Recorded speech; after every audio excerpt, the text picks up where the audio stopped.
ਪਾਰਸੀ ਜੀਵਨ ਦਾ ਚਮਤਕਾਰ। ਸ੍ਰੀ ਅਖੰਡ ਪਾਠ ਸਾਹਿਬ ਆਰੰਭ ਕਰਨ ਉਪਰੰਤ ਕੁਝ ਸੰਗਤ ਨੇੜੇ ਦੇ ਟਿਊਬਵੈਲਾਂ ਤੇ ਇਸ਼ਨਾਨ ਕਰਨ ਚਲੀ ਗਈ। ਬਾਬਾ ਜੀ ਆਰਾਮ ਕਰਨ ਲੱਗ ਪਏ। ਕੁਝ ਸੰਗਤ ਦੀਵਾਨ ਦੀ ਹਾਜ਼ਰੀ ਭਰ ਰਹੀ ਸੀ ਤੇ ਕੁਝ ਸਕੂਲ ਦੇ ਦਰਖਤਾਂ ਥੱਲੇ ਪਰਾਲੀ ਵਿਛਾ ਕੇ ਆਰਾਮ ਕਰਨ ਲੱਗ ਪਏ। ਬਾਬਾ ਜੀ ਦੇ ਉੱਤਰਾਧਿਕਾਰੀ ਬਾਬਾ ਸੇਵਾ ਸਿੰਘ ਜੀ ਲਿਖਦੇ ਹਨ ਕਿ ਮੈਂ ਵੀ ਆਪਣਾ ਕਸ਼ਹਿਰਾ ਪਰਨਾ ਲੈ ਕੇ ਇੱਕ ਟਿਊਬਵੈਲ ਤੇ ਇਸ਼ਨਾਨ ਕਰਨ ਚਲਾ ਗਿਆ। ਅਜੇ ਮੈਂ ਟਿਊਬਵੈਲ ਤੋਂ ਕਾਫੀ ਪਿੱਛੇ ਸੀ ਕਿ ਬਾਬਾ ਜੀ ਦੀ ਬੱਸ ਵਾਲਾ ਉਹ ਰਾਤ ਵਾਲਾ ਡਰਾਈਵਰ, ਜਿਸ ਦੀ ਬੱਸ ਵਿੱਚੋਂ ਪ੍ਰਬੰਧਕ ਬਾਬਾ ਜੀ ਨੂੰ ਉਤਰਨ ਵਾਸਤੇ ਕਹਿ ਰਹੇ ਸਨ ਕਿ ਜਿਸ ਨੇ ਬੱਸ ਤੋਰਨ ਤੋਂ ਪਹਿਲਾਂ ਕਾਫੀ ਸਾਰੀ ਅਫੀਮ ਅਤੇ ਜਰਦੇ ਦੇ ਰੂਪ ਵਿੱਚ ਤੰਬਾਕੂ ਖਾਧਾ ਸੀ ਅਤੇ ਜੋ ਅਫੀਮ ਦਾ ਨਸ਼ਾ ਹੋਰ ਤੇਜ਼ ਹੋ ਜਾਵੇ, ਉਹ ਪ੍ਰੇਮੀ ਇਸ਼ਨਾਨ ਕਰਨ ਦੀ ਤਿਆਰੀ ਵਿੱਚ ਸੀ ਅਤੇ ਅਜੇ ਕੱਪੜੇ ਹੀ ਧੋ ਰਿਹਾ ਸੀ। ਇੱਕਦਮ ਉੱਠਿਆ ਤੇ ਬਾਬਾ ਸੇਵਾ ਸਿੰਘ ਹੋਰਾਂ ਵੱਲ ਆ ਗਿਆ ਤੇ ਕਹਿਣ ਲੱਗਾ ਕਿ ਭਾਈ ਸਾਹਿਬ, ਮੈਂ ਤੁਹਾਨੂੰ ਇੱਕ ਬੇਨਤੀ ਕਰਨੀ ਹੈ ਜੋ ਜ਼ਰੂਰ ਪ੍ਰਵਾਨ ਕਰਨੀ। ਬਾਬਾ ਸੇਵਾ ਸਿੰਘ ਹੋਰਾਂ ਨੇ ਆਖਿਆ, ਵੀਰ ਜੀ ਹੁਕਮ ਕਰੋ। ਉਸ ਨੇ ਕਿਹਾ ਕਿ ਮੈਂ ਅੰਮ੍ਰਿਤ ਛਕਣਾ ਹੈ ਅਤੇ ਮੈਂ ਇਹ ਬੇਨਤੀ ਬਾਕੀਆਂ ਤੋਂ ਅਲੱਗ ਤਾਂ ਕੀਤੀ ਹੈ ਕਿਉਂਕਿ ਮੇਰੇ ਜੀਵਨ ਬਾਰੇ ਮੇਰੇ ਸਾਥੀ ਡਰਾਈਵਰਾਂ ਅਤੇ ਕੰਡਕਟਰਾਂ ਨੂੰ ਚੰਗੀ ਤਰ੍ਹਾਂ ਪਤਾ ਹੈ। ਉਹਨਾਂ ਨੇ ਮੇਰੀ ਇਹ ਖਾਹਿਸ਼ ਸੁਣ ਕੇ ਮਖੌਲ ਕਰਨਾ ਸੀ ਤੇ ਕਹਿਣਾ ਸੀ ਕਿ ਇਸ ਦੀ ਤਾਂ 900 ਚੂਹਾ ਖਾ ਕੇ ਬਿੱਲੀ ਹੱਜ ਨੂੰ ਚੱਲੀ ਵਾਲੀ ਗੱਲ ਹੈ, ਕਿਉਂਕਿ ਐਸਾ ਕੋਈ ਵੀ ਨਸ਼ਾ ਨਹੀਂ ਜਿਹੜਾ ਮੈਂ ਜ਼ਿੰਦਗੀ ਵਿੱਚ ਨਾ ਕੀਤਾ ਹੋਵੇ। ਮੇਰੇ ਪਰਿਵਾਰ ਦੇ ਮੈਂਬਰਾਂ ਨੇ ਮੈਨੂੰ ਇਹ ਨਸ਼ੇ ਛੱਡਣ ਲਈ ਸੌਹਾਂ ਵੀ ਖਿਲਾਈਆਂ, ਪਰ ਮੈਂ ਇਹ ਨਸ਼ੇ ਤਿਆਗ ਨਹੀਂ ਸਕਿਆ। ਪਰ ਪਤਾ ਨਹੀਂ ਕਿ 6-7 ਘੰਟੇ ਦੀ ਮਹਾਂਪੁਰਸ਼ਾਂ ਦੀ ਸੰਗਤ ਨਾਲ ਕੀ ਖੇਡ ਵਰਤੀ, ਮੇਰਾ ਮਨ ਹੁਣ ਅੰਦਰੋਂ ਬਦਲ ਗਿਆ ਹੈ ਅਤੇ ਇਹਨਾਂ ਨਸ਼ਿਆਂ ਅਤੇ ਮਾੜੇ ਕਰਮਾਂ ਵੱਲੋਂ ਇੱਕਦਮ ਨਫ਼ਰਤ ਜਿਹੀ ਆਉਣ ਲੱਗ ਪਈ ਹੈ। ਡਰਾਈਵਰ ਪ੍ਰੇਮੀ ਦੀ ਗੱਲ ਸੁਣ ਕੇ ਮੈਂ ਚੁੱਪ ਸਾਂ ਅਤੇ ਕਦੀ ਉਸ ਦੇ ਪੈਰਾਂ ਅਤੇ ਕਦੇ ਮੂੰਹ ਵੱਲ ਵੇਖਾਂ ਕਿ ਇਹ ਕਹਿ ਕੀ ਰਿਹਾ ਹੈ। ਉਸ ਨੇ ਮੇਰੀ ਚੁੱਪ ਵੇਖ ਕੇ ਫੇਰ ਕਿਹਾ ਕਿ ਮੈਂ ਅੰਮ੍ਰਿਤ ਜ਼ਰੂਰ ਛਕਣਾ ਹੈ, ਇਸ ਲਈ ਮੇਰਾ ਨਾਮ ਜ਼ਰੂਰ ਲਿਖ ਲਵੋ। ਮੇਰਾ ਨਾਮ ਸੁਰਿੰਦਰ ਸਿੰਘ ਹੈ ਅਤੇ ਮੇਰਾ ਪਿੰਡ ਬਾਬੇ ਬਕਾਲੇ ਕੋਲ ਧਰਦੇ ਹੈ। ਉਸ ਦੇ ਦੂਜੀ ਵਾਰੀ ਕਹਿਣ ਤੇ ਬਾਬਾ ਸੇਵਾ ਸਿੰਘ ਹੋਰੀ ਲਿਖਦੇ ਹਨ ਕਿ ਮੈਂ ਉੱਤਰ ਦਿੱਤਾ ਕਿ ਤੁਹਾਨੂੰ ਪਤਾ ਹੀ ਹੈ ਕਿ ਸਰਕਾਰ ਨੇ ਉਜਾੜ ਵਿੱਚ ਬੱਸਾਂ ਰੋਕੀਆਂ ਹਨ, ਇੱਥੇ ਸਾਡਾ ਕੋਈ ਜਾਣੂ ਪਛਾਣੂ ਵੀ ਨਹੀਂ, ਅੰਮ੍ਰਿਤ ਸੰਚਾਰ ਦਾ ਪ੍ਰਬੰਧ ਕਿਵੇਂ ਹੋ ਸਕੇਗਾ। ਉਸ ਨੇ ਕਿਹਾ ਕਿ ਮੈਨੂੰ ਪਤਾ ਹੈ ਕਿ ਸ੍ਰੀ ਅਖੰਡ ਪਾਠ ਸਾਹਿਬ ਆਰੰਭ ਹੋ ਚੁੱਕਾ ਹੈ, 2 ਦਿਨ ਅਜੇ ਹੋਰ ਹਨ, ਸੋ ਤੁਸੀਂ ਬਾਬਾ ਜੀ ਦੇ ਨੇੜੇ ਹੋ, ਇਸ ਲਈ ਬਾਬਾ ਜੀ ਬਸ ਮੇਰੀ ਬੇਨਤੀ ਜ਼ਰੂਰ ਪਹੁੰਚਾ ਦਿਓ। ਮੈਂ ਉਸ ਪ੍ਰੇਮੀ ਨੂੰ ਕਿਹਾ ਕਿ ਮੈਂ ਤੁਹਾਡੀ ਬੇਨਤੀ ਬਾਬਾ ਜੀ ਪਾਸ ਜ਼ਰੂਰ ਪਹੁੰਚਾ ਦੇਵਾਂਗਾ ਅਤੇ ਜੋ ਵੀ ਪ੍ਰੋਗਰਾਮ ਬਣਿਆ ਉਸ ਦਾ ਸ਼ਾਮ ਨੂੰ ਪਤਾ ਕਰ ਲੈਣਾ। ਇਹ ਗੱਲ ਕਰਕੇ ਸੁਰਿੰਦਰ ਸਿੰਘ ਮੇਰੇ ਨਾਲ ਹੀ ਟਿਊਬਵੈਲ ਵੱਲ ਇਸ਼ਨਾਨ ਕਰਨ ਚਲਾ ਗਿਆ। ਇਲਾਕੇ ਦੀ ਸੰਗਤ ਵਿੱਚ ਜਥੇ ਦੇ ਸਿੰਘਾਂ ਦੀ ਸੇਵਾ ਕਰਨ ਦਾ ਅਤਿਅੰਤ ਚਾਅ ਸੀ। ਕਿਸੇ ਵੀ ਟਿਊਬਵੈਲ ਉੱਪਰ ਜਦੋਂ ਸਿੰਘ ਇਸ਼ਨਾਨ ਕਰਨ ਜਾਂਦੇ ਤਾਂ ਟਿਊਬਵੈਲ ਵਾਲੇ ਪ੍ਰੇਮੀ ਸਾਬਣ ਤੇਲ ਆਪਣੇ ਪਾਸੋਂ ਦਿੰਦੇ ਤੇ ਚਾਹ ਪਾਣੀ ਦਾ ਲੰਗਰ ਛਕਾ ਕੇ ਤੋਰਦੇ। ਇਸ਼ਨਾਨ ਕਰਨ ਉਪਰੰਤ ਵਾਪਸ ਬਾਬਾ ਜੀ ਪਾਸ ਆ ਕੇ ਸੁਰਿੰਦਰ ਸਿੰਘ ਡਰਾਈਵਰ ਦੀ ਸਾਰੀ ਵਿਥਿਆ ਦੱਸੀ। ਥੋੜਾ ਚਿਰ ਚੁੱਪ ਰਹਿ ਕੇ ਬਾਬਾ ਜੀ ਬੜੀ ਖੁਸ਼ੀ ਵਿੱਚ ਕਹਿਣ ਲੱਗੇ, ਜੀ ਬਹੁਤ ਚੰਗੀ ਗੱਲ ਹੈ ਜੀ, ਬਹੁਤ ਚੰਗੀ ਗੱਲ ਹੈ।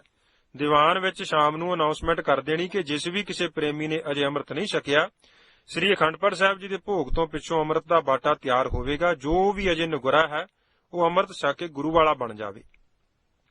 ਇਹ ਮਨੁੱਖਾ ਜਨਮ ਦਾ ਸਮਾਂ ਵਾਰ-ਵਾਰ ਹੱਥ ਨਹੀਂ ਆਉਣਾ। ਬਾਬਾ ਜੀ ਦਾ ਹੁਕਮ ਸਟੇਜ ਸਕੱਤਰ ਨੂੰ ਪਹੁੰਚਾ ਦਿੱਤਾ। ਸ਼ਾਮ ਨੂੰ ਸੰਗਤ ਨੂੰ ਸੂਚਿਤ ਕੀਤਾ ਗਿਆ। 35 ਕੋ ਦੇ ਕਰੀਬ ਅੰਮ੍ਰਿਤ ਛਕਣ ਲਈ ਜਥੇ ਅਤੇ ਇਲਾਕੇ ਦੀ ਸੰਗਤ ਵਿੱਚੋਂ ਨਾਮ ਆ ਗਏ। ਹੁਣ ਹੋਰ ਉਤਸ਼ਾਹ ਬਣ ਗਿਆ। ਅਗਲੇ ਦਿਨ ਸਵੇਰੇ ਸ਼ਾਮ ਸੰਗਤ ਨੂੰ ਬਾਬਾ ਜੀ ਨੇ ਗੁਰਸ਼ਬਦ ਦੀ ਕਥਾ ਰਾਹੀਂ ਗੁਰੂ ਵਾਲੇ ਬਣ ਕੇ ਜੀਵਨ ਜਿਉਣ ਦੀ ਪ੍ਰੇਰਣਾ ਦਿੱਤੀ, ਜਿਸ ਸਦਕਾ 400 ਦੇ ਕਰੀਬਨ ਸਿੰਘ ਸਿੰਘਣੀਆਂ ਅੰਮ੍ਰਿਤ ਪਾਨ ਕਰਨ ਲਈ ਤਿਆਰ ਹੋ ਗਏ। ਇਸੇ ਦੌਰਾਨ ਕੁਝ ਮੁਖੀ ਸਿੰਘਾਂ ਨੂੰ ਸ੍ਰੀ ਅੰਮ੍ਰਿਤਸਰ ਸਾਹਿਬ ਭੇਜ ਕੇ ਖੰਡਾ ਬਾਟਾ, ਚੋਲੇ ਅਤੇ ਕਕਾਰ ਮੰਗਵਾਏ ਗਏ। ਕਕਾਰ ਘੱਟ ਮਿਲਣ ਕਾਰਨ ਕੇਵਲ 350 ਪ੍ਰਾਣੀ ਹੀ ਗੁਰੂ ਵਾਲੇ ਬਣ ਸਕੇ। ਇਹਨਾਂ 350 ਪ੍ਰਾਣੀਆਂ ਵਿੱਚ ਬਾਬਾ ਜੀ ਦੀ ਬੱਸ ਦਾ ਉਹ ਡਰਾਈਵਰ ਵੀ ਸੀ। ਸ੍ਰੀ ਅਖੰਡ ਪਾਠ ਸਾਹਿਬ ਜੀ ਦੇ ਭੋਗ ਉਪਰੰਤ ਉਸ ਕਮਰੇ ਵਿੱਚ ਅੰਮ੍ਰਿਤ ਸੰਚਾਰ ਕੀਤਾ ਗਿਆ ਅਤੇ ਇੱਕ ਹੋਰ ਕਮਰੇ ਵਿੱਚ ਸਤਿਗੁਰੂ ਜੀ ਦਾ ਹੋਰ ਪ੍ਰਕਾਸ਼ ਕਰਕੇ ਦੂਸਰਾ ਸ੍ਰੀ ਅਖੰਡ ਪਾਠ ਸਾਹਿਬ ਆਰੰਭ ਕਰ ਦਿੱਤਾ ਗਿਆ।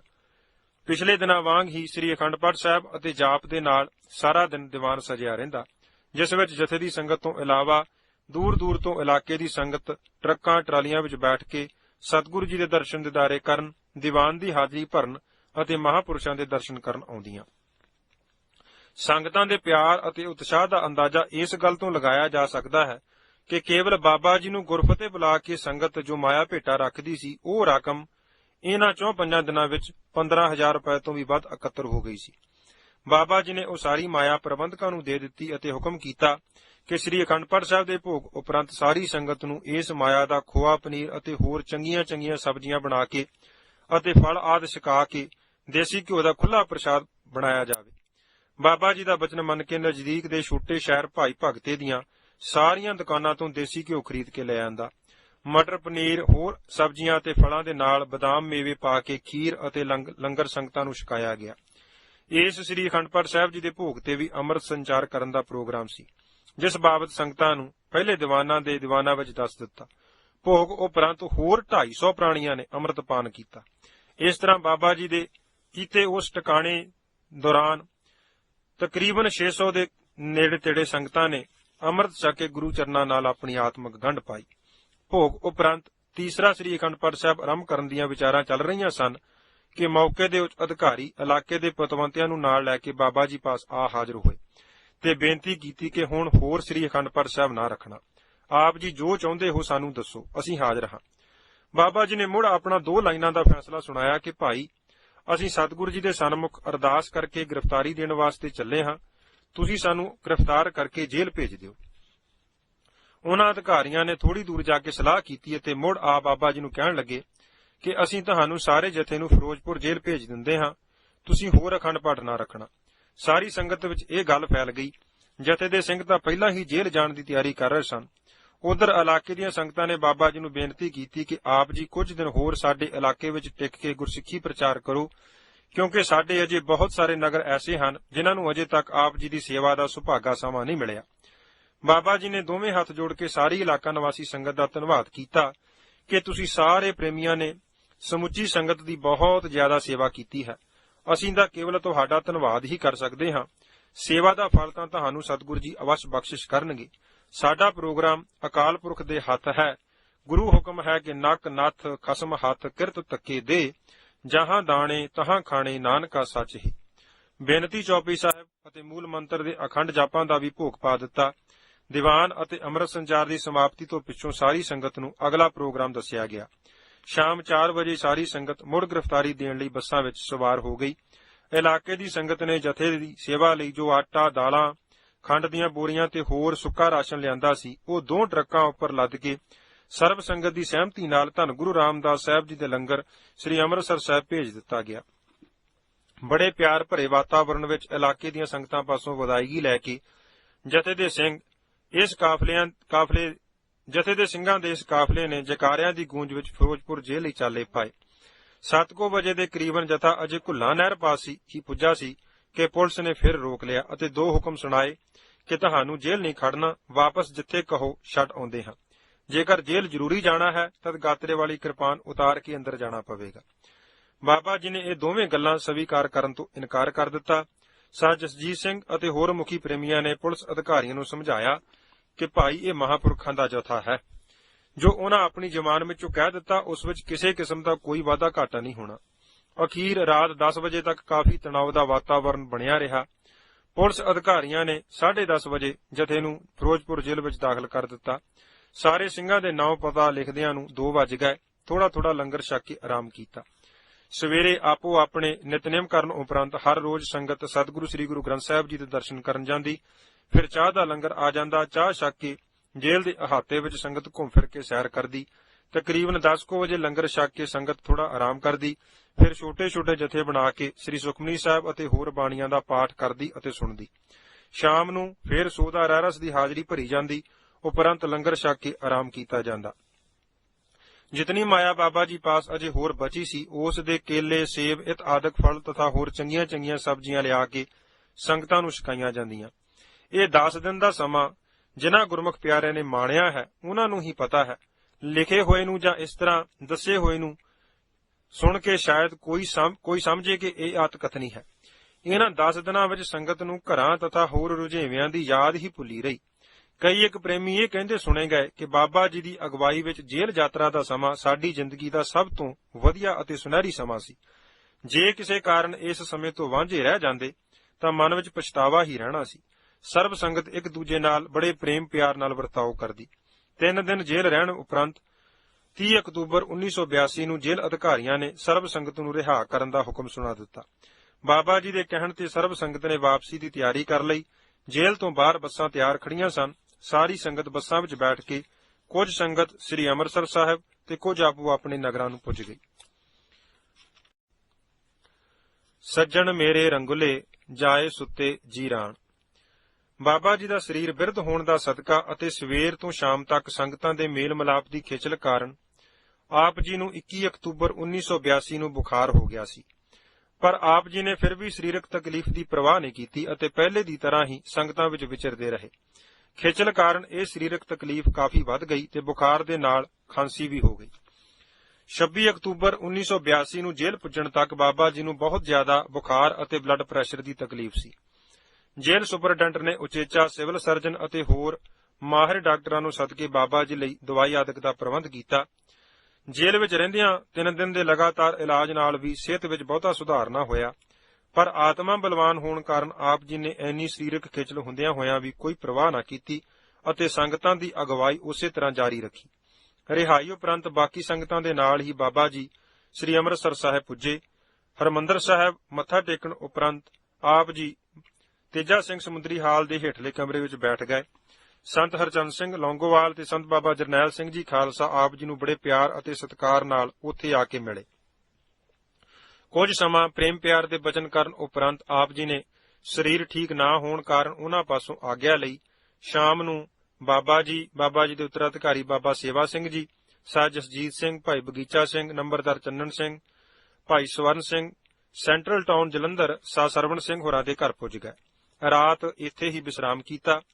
ਅਗਲੇ ਦਿਨ ਸਵੇਰੇ ਜਲ ਪਾਣੀ ਛਕ ਕੇ ਪਿੰਡ ਆਰਾਂ ਸਾਧ ਜਸਜੀਤ ਸਿੰਘ ਹੋਰਾਂ ਦੇ ਘਰ ਕੁਝ ਸਮਾਂ ਠਹਿਰ ਕੇ ਬਾਬਾ ਜੀ ਬਾਕੀ ਸੰਗਤਾਂ ਸਮੇਤ ਗੁਰਦੁਆਰਾ ਰਾਮਪੁਰ ਖੇੜਾ ਸਾਹਿਬ ਪੁੱਜ ਗਏ। ਹਰ ਰੋਜ਼ ਕਾਫੀ ਸੰਗਤ ਆਪ ਜੀ ਦੇ ਦਰਸ਼ਨ ਕਰਨ ਆਉਂਦੀ। ਇਹਨਾਂ ਦਿਨਾਂ ਵਿੱਚ ਡਾਕਟਰ ਪ੍ਰੀਤਮ ਸਿੰਘ ਹੋਰਾਂ ਨੇ ਬੜੇ ਪਿਆਰ ਨਾਲ ਦਵਾ ਦਾਰੂ ਕੀਤਾ, ਜਿਸ ਸਦਕਾ ਸਿਹਤ ਵਿੱਚ ਪਹਿਲਾਂ ਨਾਲੋਂ ਥੋੜਾ ਸੁਧਾਰ ਹੋ ਗਿਆ।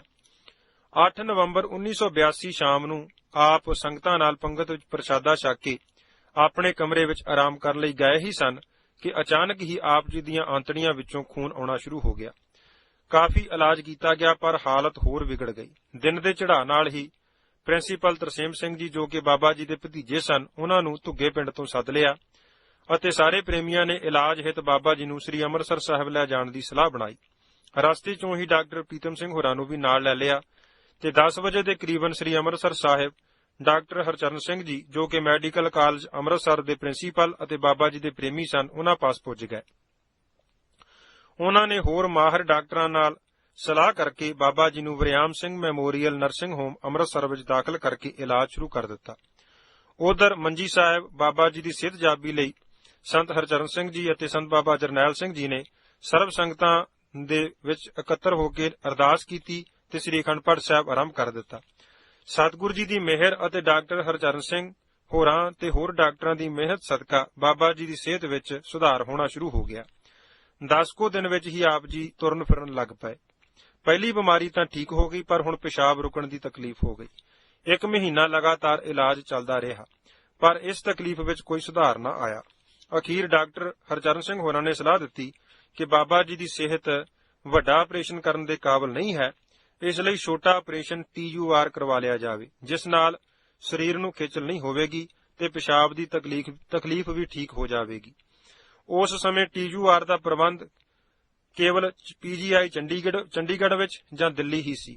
ਚੰਡੀਗੜ੍ਹ ਪਤਾ ਕੀਤਾ ਤਾਂ ਸਬੰਧਤ ਮਾਹਰ ਡਾਕਟਰ ਛੁੱਟੀ ਗਿਆ ਹੋਇਆ ਸੀ। ਸਾਰੀ ਨਜ਼ਦੀਕੀ ਸੰਗਤ ਨਾਲ ਸਲਾਹ ਕੀਤੀ ਕਿ ਹੋਰ ਦੇਰ ਕਰਨ ਦੀ ਥਾਂ ਬਾਬਾ ਜੀ ਨੂੰ ਜਲਦੀ ਹੀ All India Institute of Medical Sciences ਵਿੱਚ ਲਿਜਾ ਕੇ ਆਪਰੇਸ਼ਨ ਕਰਵਾ ਲਿਆ ਜਾਵੇ।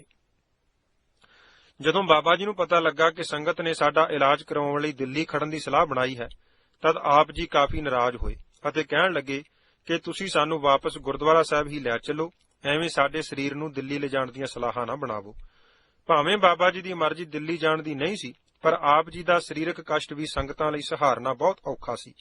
ਸੰਗਤ ਦੇ ਮਨ ਵਿੱਚ ਇਹ ਤੀਬਰ ਖਿੱਚ ਸੀ ਕਿ ਆਪ ਜੀ ਦਾ ਇਹ ਸਰੀਰਕ ਕਸ਼ਟ ਛੇਤੀ ਦੂਰ ਹੋਵੇ, ਤਾਂ ਜੋ ਆਪ ਜੀ ਅਰੋਗ ਹੋ ਕੇ ਪਹਿਲਾਂ ਵਾਂਗ ਹੀ ਸੰਗਤਾਂ ਵਿੱਚ ਵਿਚਰਨ। 16 ਦਸੰਬਰ 1982 ਨੂੰ ਰੇਲ ਗੱਡੀ ਦੀਆਂ ਸਲੀਪਿੰਗ ਸੀਟਾਂ ਰਿਜ਼ਰਵ ਕਰਵਾ ਕੇ ਬਾਬਾ ਜੀ ਨੂੰ ਦਿੱਲੀ ਲਿਜਾਇਆ ਗਿਆ ਅਤੇ ਮੈਡੀਕਲ ਇੰਸਟੀਚਿਊਟ ਵਿੱਚ ਪ੍ਰਾਈਵੇਟ ਕਮਰਾ ਲੈ ਕੇ ਆਪ ਜੀ ਨੂੰ ਦਾਖਲ ਕਰਵਾ ਦਿੱਤਾ। ਡਾਕਟਰਾਂ ਦੀਆਂ ਪਿਛਲੀਆਂ ਰਿਪੋਰਟਾਂ ਅਤੇ ਨਵੇਂ ਟੈਸਟਾਂ ਦੇ ਆਧਾਰ ਤੇ ਇਲਾਜ ਸ਼ੁਰੂ ਕਰ ਦਿੱਤਾ ਗਿਆ। ਇਸੇ ਇਲਾਜ ਦੌਰਾਨ ਹੀ ਆਪ ਜੀ ਦਾ ਬਲੱਡ ਯੂਰੀਆ ਬਹੁਤ ਵੱਧ ਗਿਆ। ਉਸ ਨੂੰ ਕਾਬੂ ਕਰਦਿਆਂ ਹੀ ਪੇਟ ਦੀ ਤਕਲੀਫ ਹੋ ਗਈ। ਚੰਗੇ ਤੋਂ ਚੰਗਾ ਦੁਨਿਆਵੀ ਯਤਨ ਕੀਤਾ, ਇਲਾਜ ਕੀਤਾ, ਪਰ ਜਿਵੇਂ ਨੌਵੇਂ ਗੁਰਦੇਵ ਜੀ ਦਾ ਫਰਮਾਨ ਹੈ ਕਿ ਨਰ ਚਾਹਤ ਕਛ ਔਰੈ ਕੀ ਔਰੈ ਭਈ ਵਾਲੀ ਗੱਲ ਬਣਦੀ ਗਈ। ਇੱਕ ਬਿਮਾਰੀ ਹਟਣ ਤੋਂ ਪਿੱਛੋਂ ਕੋਈ ਹੋਰ ਤਕਲੀਫ ਹੋ ਜਾਣੀ। ਤਿੰਨ ਸਿੰਘ ਵਾਰੀ-ਵਾਰੀ 6-6 ਘੰਟੇ ਸੇਵਾ ਵਿੱਚ ਹਾਜ਼ਰ ਰਹਿੰਦੇ। 2 ਸਿੰਘ ਤਾਂ ਬਾਬਾ ਜੀ ਦੀ ਸਰੀਰਕ ਸੇਵਾ ਕਰਦੇ, ਇੱਕ ਸਿੰਘ ਲਗਾਤਾਰ ਸ੍ਰੀ ਸੁਖਮਨੀ ਸਾਹਿਬ ਜੀ ਦਾ ਪਾਠ ਸੁਣਾਉਣ ਦੀ ਸੇਵਾ ਕਰਦਾ। ਜਿੰਨਾ ਚਿਰ ਤਾਂ ਆਪ ਜੀ ਪਾਸ ਸ੍ਰੀ ਸੁਖਮਨੀ ਸਾਹਿਬ ਜੀ ਦਾ ਪਾਠ ਚੱਲਦਾ ਰਹਿੰਦਾ, ਉਨਾ ਚਿਰ ਆਪ ਜੀ ਬੜੀ ਸ਼ਾਂਤੀ ਮਹਿਸੂਸ ਕਰਦੇ ਅਤੇ ਬੜੇ ਟਿਕਾ ਸਹਿਤ ਗੁਰਬਾਣੀ ਸੁਣਦੇ, ਜਿਸ ਕਰਕੇ ਸ੍ਰੀ ਅੰਮ੍ਰਿਤਸਰ ਸਾਹਿਬ ਅਤੇ ਦਿੱਲੀ ਵਿਖੇ ਬਾਬਾ ਜੀ ਦੀ ਬਿਮਾਰੀ ਦੇ ਸਮੇਂ ਦੌਰਾਨ ਆਪ ਜੀ ਪਾਸ ਗੁਰਬਾਣੀ ਦਾ ਲਗਾਤਾਰ ਪ੍ਰਵਾਹ ਚੱਲਦਾ ਰਿਹਾ। 16-17 ਦਿਨ ਦੇ ਇਲਾਜ ਨਾਲ ਵੀ ਆਪ ਜੀ ਦੀ ਸਿਹਤ ਵਿੱਚ ਬਹੁਤਾ ਸੁਧਾਰ ਨਾ ਹੋਇਆ। 3 ਜਨਵਰੀ ਦੁਪਹਿਰ ਨੂੰ ਆਪ ਜੀ ਕਹਿਣ ਲੱਗੇ ਕਿ ਸਾਨੂੰ ਸਤਿਗੁਰੂ ਸ੍ਰੀ ਗੁਰੂ ਗ੍ਰੰਥ ਸਾਹਿਬ ਜੀ ਪਾਸ ਲੈ ਚੱਲੋ। ਅਸੀਂ ਬਾਬਾ ਜੀ ਨੂੰ ਬੜੀ ਨਿਮਰਤਾ ਸਤ ਬੇਨਤੀ ਕੀਤੀ ਕਿ ਬਾਬਾ ਜੀ, ਹਸਪਤਾਲ ਵਿੱਚੋਂ ਬਾਹਰ ਜਾਣਾ ਆਪ ਜੀ ਲਈ ਔਖਾ ਹੈ, ਪਰੰਤੂ ਬਾਬਾ ਜੀ ਲਗਾਤਾਰ ਜ਼ੋਰ ਨਾਲ ਉੱਠਣ ਦਾ ਯਤਨ ਕਰਨ ਅਤੇ ਇਹੀ ਮੁੜ-ਮੁੜ ਕੇ ਕਹਿਣ ਕਿ ਸਾਡਾ ਸਮਾਂ ਹੁਣ ਨੇੜੇ ਆ ਗਿਆ ਹੈ, ਭਾਈ ਤੁਸੀਂ ਸਾਨੂੰ ਸ੍ਰੀ ਗੁਰੂ ਗ੍ਰੰਥ ਸਾਹਿਬ ਜੀ ਪਾਸ ਲੈ ਚੱਲੋ। ਅਸੀਂ ਸਾਰੇ ਸੇਵਾਦਾਰ ਬਾਬਾ ਜੀ ਦੀ ਇਸ ਖਿੱਚ ਨੂੰ ਮਹਿਸੂਸ ਤਾਂ ਕਰਦੇ ਸਾਂ, ਪਰ ਦੁਨਿਆਵੀ ਤੌਰ ਤੇ ਮਜਬੂਰ ਸਾਂ। ਸ਼ਾਮ ਤੱਕ ਬਾਬਾ ਜੀ ਨੀਮ ਬੇਹੋਸ਼ੀ ਦੀ ਹਾਲਤ ਵਿੱਚ ਚਲੇ ਗਏ।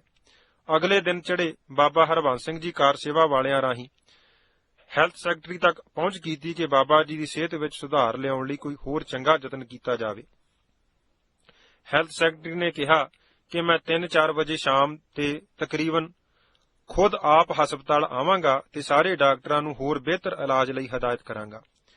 ਕੁਝ ਸਿੰਘ ਉਸ ਦੀ ਉਡੀਕ ਵਿੱਚ ਬਾਹਰ ਸੜਕ ਤੇ ਖੜੇ ਸਨ ਕਿ ਚੌਥੀ ਮੰਜ਼ਲ ਦੇ ਪ੍ਰਾਈਵੇਟ ਵਾਰਡ ਦੇ 23 ਨੰਬਰ ਕਮਰੇ ਵਿੱਚੋਂ ਮਾਸਟਰ ਮਹਿੰਦਰ ਸਿੰਘ ਹੋਰਾਂ ਨੇ ਹੇਠਾਂ ਆ ਕੇ ਸੱਜਲ ਨੇਤਰਾਂ ਨਾਲ ਦੱਸਿਆ ਕਿ ਬਾਬਾ ਜੀ ਤਾਂ 2:10 ਤੇ ਠੀਕਰ ਫੋਰ ਦਲੀਸ ਸਿਰ ਪ੍ਰਭ ਪੁਰਖੀਓ ਪਿਆਨ ਦੇ ਪੂਰਨੇ ਪਾ ਕੇ ਨਾਨਕ ਲੀਨ ਭਇਓ ਗੋਬਿੰਦ ਸਿਉ ਜਿਉ ਪਾਣੀ ਸੰਗ ਪਾਣੀ ਦੀ ਅਵਸਥਾ ਨੂੰ ਪ੍ਰਾਪਤ ਕਰ ਚੁੱਕੇ ਹਨ।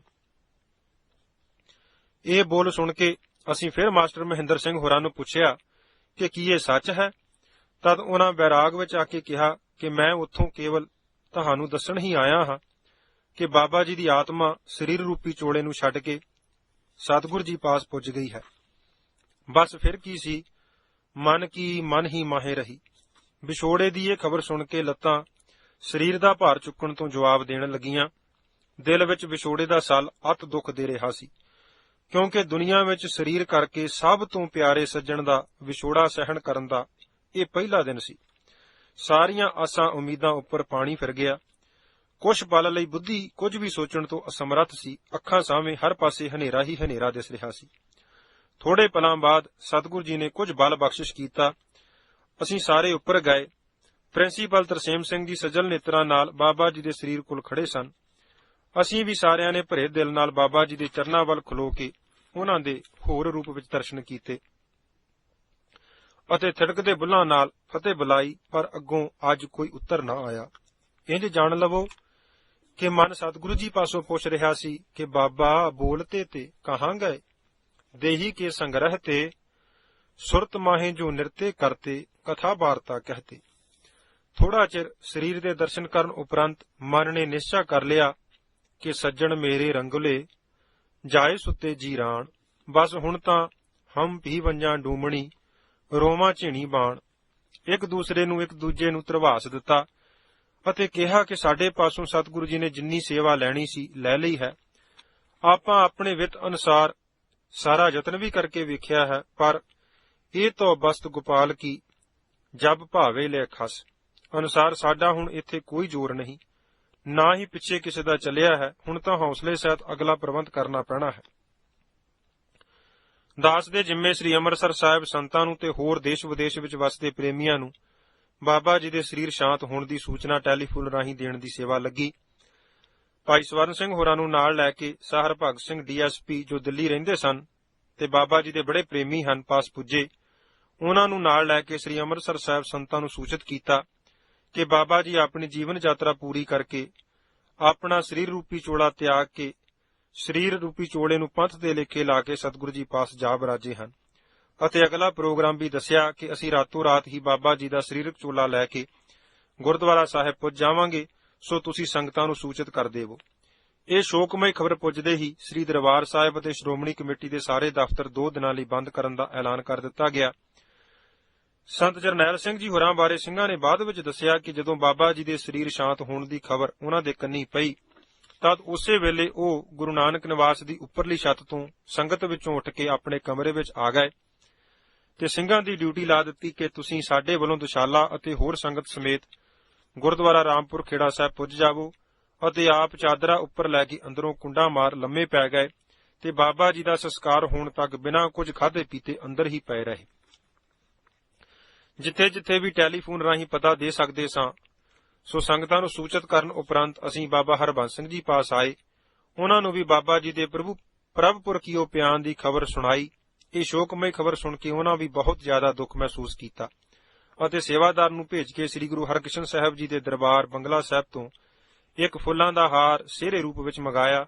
ਇੱਕ ਦੁਸ਼ਾਲਾ ਆਪਣੀ ਵੱਲੋਂ ਬਾਬਾ ਜੀ ਦੇ ਸਰੀਰ ਲਈ ਭੇਟ ਕੀਤਾ। ਸਰੀਰ ਨੂੰ ਸਤਿਕਾਰ ਨਾਲ ਗੁਰਦੁਆਰਾ ਰਾਮਪੁਰ ਖੇੜਾ ਸਾਹਿਬ ਪਹੁੰਚਾਉਣ ਲਈ ਆਪਣੀ ਜੀਪ ਵਿਛਾਈ ਕਰਕੇ ਹਸਪਤਾਲ ਭੇਜ ਦਿੱਤੀ। ਇੰਨੇ ਸਮੇਂ ਵਿੱਚ ਦਿੱਲੀ ਦੇ ਜਿਨ੍ਹਾਂ ਪ੍ਰੇਮੀਆਂ ਨੂੰ ਬਾਬਾ ਜੀ ਦੇ ਸਰੀਰ ਤਿਆਗਣ ਦੀ ਖਬਰ ਮਿਲੀ, ਉਹ ਸਾਰੇ ਪ੍ਰੇਮੀ ਇੱਕਦਮ ਹਸਪਤਾਲ ਪੁੱਜ ਗਏ। ਸਾਡੇ ਵਾਪਸ ਹਸਪਤਾਲ ਜਾਣ ਤੱਕ ਕਾਫੀ ਸੰਗਤ ਉੱਥੇ ਇਕੱਤਰ ਹੋ ਚੁੱਕੀ ਸੀ। ਇਸੇ ਸਮੇਂ ਦੌਰਾਨ ਪ੍ਰਿੰਸੀਪਲ ਤਰਸੇਮ ਸਿੰਘ ਹੋਰਾਂ ਨੇ ਹਸਪਤਾਲ ਦੀ ਸਾਰੀ ਕਾਰਵਾਈ ਪੂਰੀ ਕਰ ਲਈ ਸੀ। ਸ਼ਾਮ ਦੇ 7 ਵਜੇ ਦੇ ਕਰੀਬਨ ਬਾਬਾ ਜੀ ਦੇ ਸਰੀਰ ਨੂੰ ਜੀਪ ਵਿੱਚ ਸਜਾ ਕੇ ਗੁਰਦੁਆਰਾ ਸਾਹਿਬ ਨੂੰ ਚਾਲੇ ਪਾ ਦਿੱਤੇ। ਰਸਤੇ ਵਿੱਚ ਸਿੰਘ ਵਾਰੀ-ਵਾਰੀ ਸ੍ਰੀ ਸੁਖਮਨੀ ਸਾਹਿਬ ਜੀ ਦਾ ਪਾਠ ਨਿਰੰਤਰ ਕਰਦੇ ਰਹੇ। ਸਰਦੀ ਵੀ ਕਾਫੀ ਸੀ। ਰਸਤੇ ਵਿੱਚ ਧੁੰਦ ਬਹੁਤ ਜ਼ਿਆਦਾ ਹੋਣ ਕਰਕੇ ਸਹਿਜੇ ਚੱਲਦੇ ਸੰਗਤਾਂ ਸਮੇਤ ਉਸ ਸਥਾਨ ਤੇ ਉਸੇ ਟਾਈਮ ਹੀ ਪੁੱਜੇ ਜਿੱਥੋਂ 1 ਮਹੀਨਾ 24 ਦਿਨ ਪਹਿਲਾਂ ਬਾਬਾ ਜੀ ਦੇ ਸਰੀਰ ਨੂੰ ਤੰਦਰੁਸਤ ਕਰਨ ਲਈ ਸੰਗਤਾਂ ਲੈ ਕੇ ਗਈਆਂ ਸਨ। ਰਾਤੋਂ ਰਾਤ ਹੀ ਸੰਗਤਾਂ ਨੂੰ ਇਹ ਖਬਰ ਹੋ ਚੁੱਕੀ ਸੀ ਕਿ ਬਾਬਾ ਜੀ ਤਾਂ ਜਿਉਂ ਜਲ ਮੈਂ ਜਲ ਆਏ ਖਟਾਨਾ, ਤਿਉਂ ਜੋਤੀ ਸੰਗ ਜੋਤ ਸਮਾਨਾ ਅਨੁਸਾਰ ਸਾਨੂੰ ਸਰੀਰਕ ਵਿਛੋੜਾ ਦੇ ਗਏ ਹਨ, ਕਿਉਂਕਿ ਰੇਡੀਓ ਅਤੇ ਟੈਲੀਵਿਜ਼ਨ ਰਾਹੀਂ ਬਾਬਾ ਜੀ ਦੇ ਸਰੀਰ ਤਿਆਗਣ ਦੀ ਖਬਰ ਪ੍ਰਸਾਰਿਤ ਹੋ ਚੁੱਕੀ ਸੀ, ਜਿਸ ਕਰਕੇ ਬਾਬਾ ਜੀ ਦਾ ਸਰੀਰ ਗੁਰਦੁਆਰਾ ਸਾਹਿਬ ਪੁੱਜਣ ਤੋਂ ਪਹਿਲਾਂ ਹੀ ਕਾਫੀ ਸੰਗਤਾਂ ਦੁਖੀ ਹਿਰਦੇ ਅਤੇ ਸੱਜਲ ਨੇਤਰਾਂ ਨਾਲ ਬਾਬਾ ਜੀ ਦੇ ਅੰਤਮ ਦਰਸ਼ਨਾਂ ਦੀ ਇੰਤਜ਼ਾਰ ਕਰ ਰਹੀਆਂ ਸਨ। ਅੰਤਮ ਯਾਤਰਾ। ਲੰਗਰ ਵਾਲੇ ਵੱਡੇ ਬਰਾਂਡੇ ਵਿੱਚ ਪਲੰਘ ਵਿਛਾ ਕੇ ਸਤਨਾਮ ਵਾਹਿਗੁਰੂ ਦਾ ਜਾਪ ਕਰਦਿਆਂ ਬਾਬਾ ਜੀ ਦਾ ਸਰੀਰ ਜੀਪ ਵਿੱਚੋਂ ਕੱਢ ਕੇ ਸੰਗਤ ਦੇ ਦਰਸ਼ਨਾਂ ਲਈ ਉਸ ਉੱਪਰ ਸੁਜਾ ਦਿੱਤਾ ਗਿਆ। ਸੰਗਤ ਨੇ ਜਿਵੇਂ ਕਿ ਗੁਰਬਾਣੀ ਵਿੱਚ ਹੁਕਮ ਹੈ, ਮਤ ਮੈਂ ਪਿੱਛੇ ਕੋਈ ਰੋਬ ਸੀ, ਸੋ ਮੈਂ ਮੂਲ ਨਾ ਪਾਇਆ, ਅਤੇ ਕਰਨਾ ਕੀ ਹੈ ਮੈਂ ਪਿੱਛੇ ਕੀਰਤਨ ਕਰਿਓ ਨਿਰਵਾਣ ਜੀਓ, ਉੱਚੀ ਸਟੇਜ ਲਗਾ ਕੇ ਬਾਬਾ ਜੀ ਦੇ ਸਰੀਰ ਕੋਲ ਗੁਰਬਾਣੀ ਦਾ ਕੀਰਤਨ ਆਰੰਭ ਕਰ ਦਿੱਤਾ, ਜੋ ਕਿ 6 ਜਨਵਰੀ ਦੁਪਹਿਰ 12:30 ਵਜੇ ਤੱਕ ਨਿਰੰਤਰ ਜਾਰੀ ਰਿਹਾ। ਦੂਰ ਦਰੇਡੇ ਤੋਂ ਅਤੇ ਸਾਰੇ ਇਲਾਕੇ ਵਿੱਚੋਂ ਸੰਗਤ ਬਾਬਾ ਜੀ ਦੇ ਅੰਤਮ ਦਰਸ਼ਨ ਕਰਨ ਲਈ ਵਹੀਰਾਂ ਘੱਤ ਕੇ ਆ ਰਹੀ ਸੀ।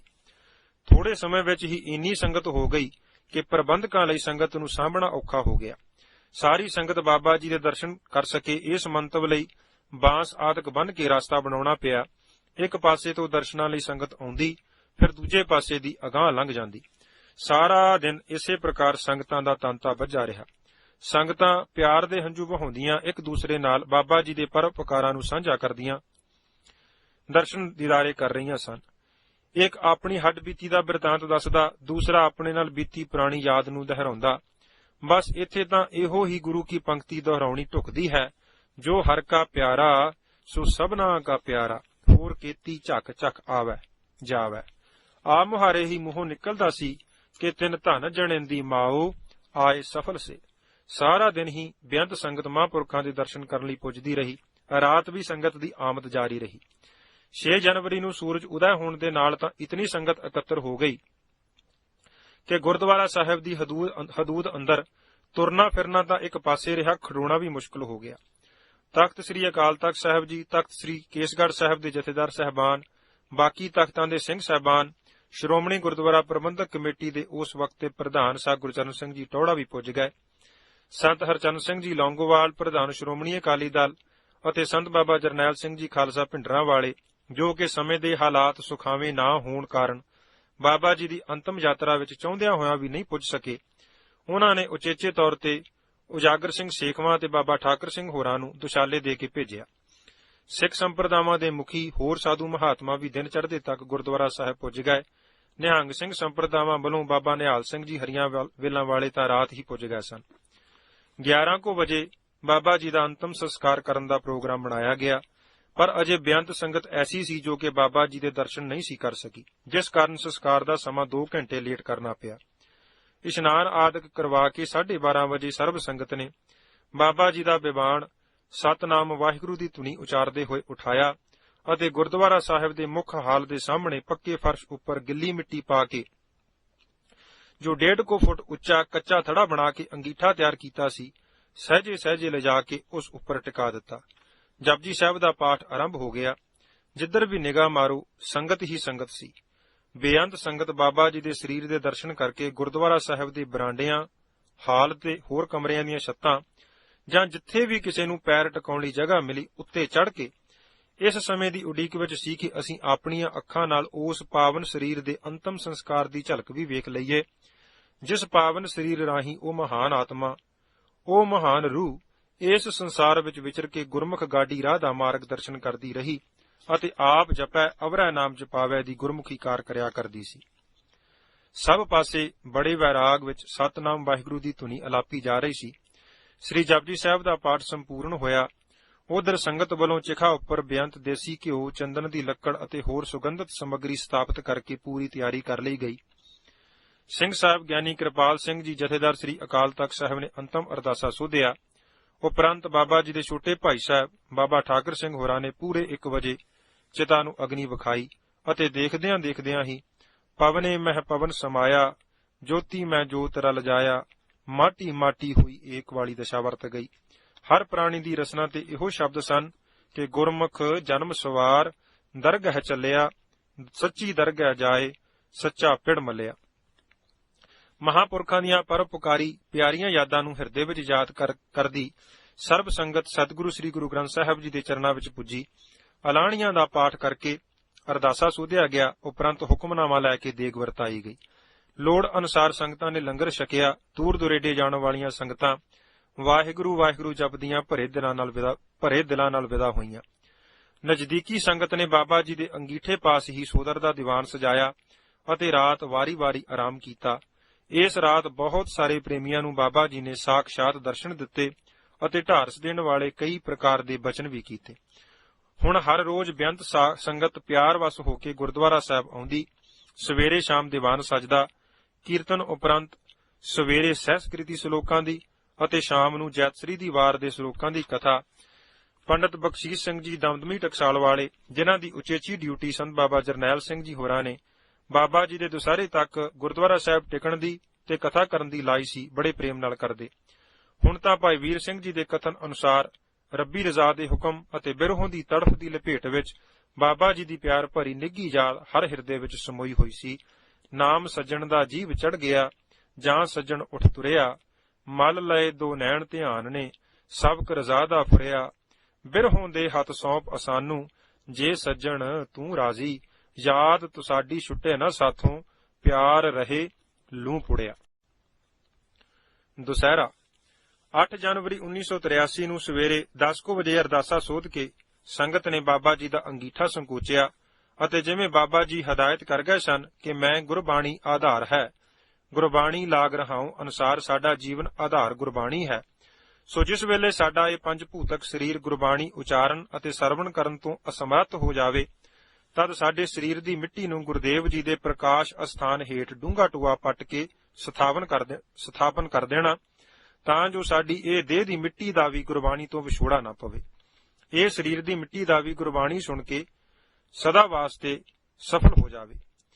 ਇਸ ਹੁਕਮ ਅਨੁਸਾਰ ਪਿੱਤਲ ਦਾ ਇੱਕ ਵੱਡਾ ਬਕਸਾ ਬਣਾ ਕੇ ਸਾਰਾ ਅੰਗੀਠਾ ਉਸ ਵਿੱਚ ਸੰਕੋਚ ਕੇ ਗੁਰੂ ਮਹਾਰਾਜ ਜੀ ਦੇ ਪ੍ਰਕਾਸ਼ ਅਸਥਾਨ ਹੇਠ ਡੂੰਘਾ ਟੂਆ ਪੱਟ ਕੇ ਉਹ ਬਕਸਾ ਉੱਥੇ ਰੱਖ ਦਿੱਤਾ। ਉੱਪਰ ਸੰਗਮਰਮਰ ਦੀ ਸਿਲਾ ਲਾ ਕੇ ਸਦਾ ਲਈ ਬੰਦ ਕਰ ਦਿੱਤਾ। 16 ਜਨਵਰੀ 1983 ਐਤਵਾਰ ਨੂੰ ਬਾਬਾ ਜੀ ਦਾ ਦੁਸਹਿਰਾ ਮਨਾਉਣ ਦਾ ਦਿਨ ਨਿਯਤ ਕੀਤਾ ਗਿਆ ਸੀ, ਕਿਉਂਕਿ 13-14 ਜਨਵਰੀ ਨੂੰ ਮਾਘੀ ਸੀ, ਜਿਸ ਕਾਰਨ ਸਾਰੇ ਪੰਥਕ ਲੀਡਰਾਂ ਨੂੰ ਰੁਝੇਵੇਂ ਸਨ। ਸਹਿਜ ਪਾਠ ਤਾਂ 6 ਜਨਵਰੀ ਨੂੰ ਸੰਸਕਾਰ ਉਪਰੰਤ ਹੀ ਆਰੰਭ ਕਰ ਦਿੱਤਾ ਸੀ। 11 ਜਨਵਰੀ ਨੂੰ ਸ੍ਰੀ ਅਖੰਡ ਪਾਠ ਸਾਹਿਬ ਆਰੰਭ ਕਰਕੇ 13 ਜਨਵਰੀ ਨੂੰ ਦੁਸਹਿਰੇ ਵਾਲੇ ਦਿਨ ਭੋਗ ਪਾਇਆ ਗਿਆ। 14 ਜਨਵਰੀ ਨੂੰ ਦੁਬਾਰਾ ਫਿਰ ਸ੍ਰੀ ਅਖੰਡ ਪਾਠ ਸਾਹਿਬ ਆਰੰਭ ਕਰ ਦਿੱਤਾ ਗਿਆ, ਜਿਸ ਦਾ ਭੋਗ 16 ਜਨਵਰੀ ਨੂੰ ਸਵੇਰੇ 9 ਵਜੇ ਪਿਆ। ਉਪਰੰਤ ਬਾਹਰ ਖੇਤ ਵਿੱਚ ਜੋ ਵੱਡੀ ਸਟੇਜ ਬਣਾਈ ਗਈ ਸੀ, ਉੱਥੇ ਸਹਿਜ ਪਾਠ ਦਾ ਭੋਗ ਪੈਣ ਉਪਰੰਤ ਗੁਰੂ ਕੀ ਬਾਣੀ ਦਾ ਵੈਰਾਗਮਈ ਕੀਰਤਨ ਹੋਇਆ। ਬਾਬਾ ਸੇਵਾ ਸਿੰਘ ਜੀ ਇੱਥੇ ਲਿਖਦੇ ਹਨ ਕਿ ਭਾਵੇਂ ਦਾਸ ਇਸ ਪਵਿੱਤਰ ਅਸਥਾਨ ਦੀ ਸੇਵਾ ਦਾ ਭਾਰ ਚੁੱਕਣ ਤੋਂ ਅਸਮਰੱਥ ਸੀ ਅਤੇ ਨਾ ਹੀ ਇਸ ਜ਼ਿੰਮੇਵਾਰੀ ਨੂੰ ਸੰਭਾਲਣਾ ਚਾਹੁੰਦਾ ਸੀ। ਪਰ ਭਾਵੇਂ ਬਾਬਾ ਜੀ ਆਪਣੇ ਸਰੀਰ ਵਿੱਚ ਵਿਚਰਦੇ ਸਮੇਂ ਦਾਸ ਨੂੰ ਕਈ ਵਾਰ ਇਹ ਸੇਵਾ ਕਰਨ ਲਈ ਕਹਿ ਚੁੱਕੇ ਸਨ, ਪਰ ਹਰ ਵਾਰ ਬਾਬਾ ਜੀ ਨੂੰ ਇਹੋ ਬੇਨਤੀ ਕਰਨੀ ਕਿ ਬਾਬਾ ਜੀ, ਮੈਂ ਇਸ ਸੇਵਾ ਨੂੰ ਨਿਭਾਉਣ ਦੇ ਯੋਗ ਨਹੀਂ। ਪਰ ਆਪ ਜੀ ਨੇ ਕਈ ਵਾਰ ਪਿਆਰ ਵਿੱਚ ਇਹ ਬਖਸ਼ਿਸ਼ ਦੇ ਬਚਨ ਹੀ ਕਹਿਣੇ ਕਿ ਸੇਵਾ ਸਿੰਘ, ਤੈਨੂੰ ਬਹੁਤੀ ਘਾਲ ਕਰਨ ਦੀ ਲੋੜ ਨਹੀਂ, ਅਸੀਂ ਤੇਰੇ ਲਈ ਸਭ ਕੁਝ ਕਰ ਛੱਡਿਆ ਹੈ। ਜਿਵੇਂ ਸਰੀਰ ਵਿੱਚ ਰਹਿੰਦੇ ਤੇਰਾ ਖਿਆਲ ਰੱਖਦੇ ਹਾਂ, ਇਸੇ ਤਰ੍ਹਾਂ ਸਰੀਰ ਛੱਡਣ ਉਪਰੰਤ ਵੀ ਅਸੀਂ ਹਮੇਸ਼ਾ ਤੇਰੇ ਨਾਲ ਰਹਾਂਗੇ। ਪਰ ਜਦ ਫਿਰ ਵੀ ਨਾ ਕਰਕੇ ਬਾਬਾ ਜੀ ਦੀ ਪ੍ਰਸੰਨਤਾ ਨਾ ਲੈ ਸਕਿਆ, ਤਦ ਆਪ ਜੀ ਨੇ ਬਚਨ ਕੀਤਾ ਕਿ ਸਾਡੇ ਕਹਿਣ ਤੇ ਤਾਂ ਤੂੰ ਮੰਨਦਾ ਨਹੀਂ, ਸਮਾਂ ਆਉਣ ਤੇ ਸੰਗਤ ਆਪੇ ਫੈਸਲਾ ਕਰ ਦੇਵੇਗੀ। ਸੋ ਸਮੇਂ-ਸਮੇਂ ਆਪ ਜੀ ਨੇ ਹੋਰ ਵੀ ਬਖਸ਼ਿਸ਼ਾਂ ਭਰੇ ਬੇਅੰਤ ਬਚਨ ਕੀਤੇ, ਜਿਨ੍ਹਾਂ ਨੂੰ ਲਿਖਣਾ ਇੱਥੇ ਯੋਗ ਨਹੀਂ। ਬਾਬਾ ਜੀ ਦੇ ਨਜ਼ਦੀਕੀ ਸੰਗੀਆਂ ਨੂੰ ਬਹੁਤਾ ਪਤਾ ਹੀ ਹੈ।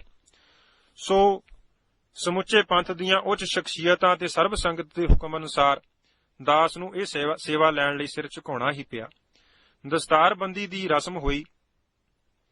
ਸ੍ਰੀ ਅਕਾਲ ਤਖਤ ਸਾਹਿਬ ਵੱਲੋਂ ਸਿੰਘ ਸਾਹਿਬ ਗਿਆਨੀ ਕਿਰਪਾਲ ਸਿੰਘ ਜੀ, ਸ੍ਰੀ ਹਰਿਮੰਦਰ ਸਾਹਿਬ ਤੇ ਸ਼੍ਰੋਮਣੀ ਗੁਰਦੁਆਰਾ ਪ੍ਰਬੰਧਕ ਕਮੇਟੀ ਵੱਲੋਂ ਸਾਹ ਗੁਰਚਰਨ ਸਿੰਘ ਟੌੜਾ, ਦਮਦਮੀ ਟਕਸਾਲ ਵੱਲੋਂ ਬਾਬਾ ਠਾਕੁਰ ਸਿੰਘ ਜੀ, ਸ਼੍ਰੋਮਣੀ ਅਕਾਲੀ ਦਲ ਵੱਲੋਂ ਸਾਹ ਉਜਾਗਰ ਸਿੰਘ ਸੇਖਵਾਂ, ਕਾਰ ਸੇਵਾ ਸੰਪਰਦਾ ਵੱਲੋਂ ਬਾਬਾ ਉੱਤਮ ਸਿੰਘ ਜੀ ਖਡੂਰ ਸਾਹਿਬ ਵਾਲੇ, ਉਦਾਸੀ ਸੰਪਰਦਾਵਾਂ ਵੱਲੋਂ ਮਹੰਤ ਸੇਵਾਦਾਸ ਜੀ, ਨਿਹੰਗ ਸਿੰਘ ਸੰਪਰਦਾਵਾਂ ਵੱਲੋਂ ਬਾਬਾ ਨਿਹਾਲ ਸਿੰਘ ਜੀ ਨੇ ਸਾਰੇ ਦਸਤਾਰੇ ਇਕੱਠੇ ਕਰਕੇ ਹੋਰ ਸਾਧੂ ਮਹਾਤਮਾਵਾਂ ਨਾਲ ਰਲ ਕੇ ਵੱਡੀ ਦਸਤਾਰ ਬਣਾ ਕੇ ਦਾਸ ਦੇ ਸਿਰ ਤੇ ਸਜਾ ਇਸ ਅਸਥਾਨ ਦੀ ਸੇਵਾ ਦਾ ਭਾਰ ਰੱਖ ਦਿੱਤਾ।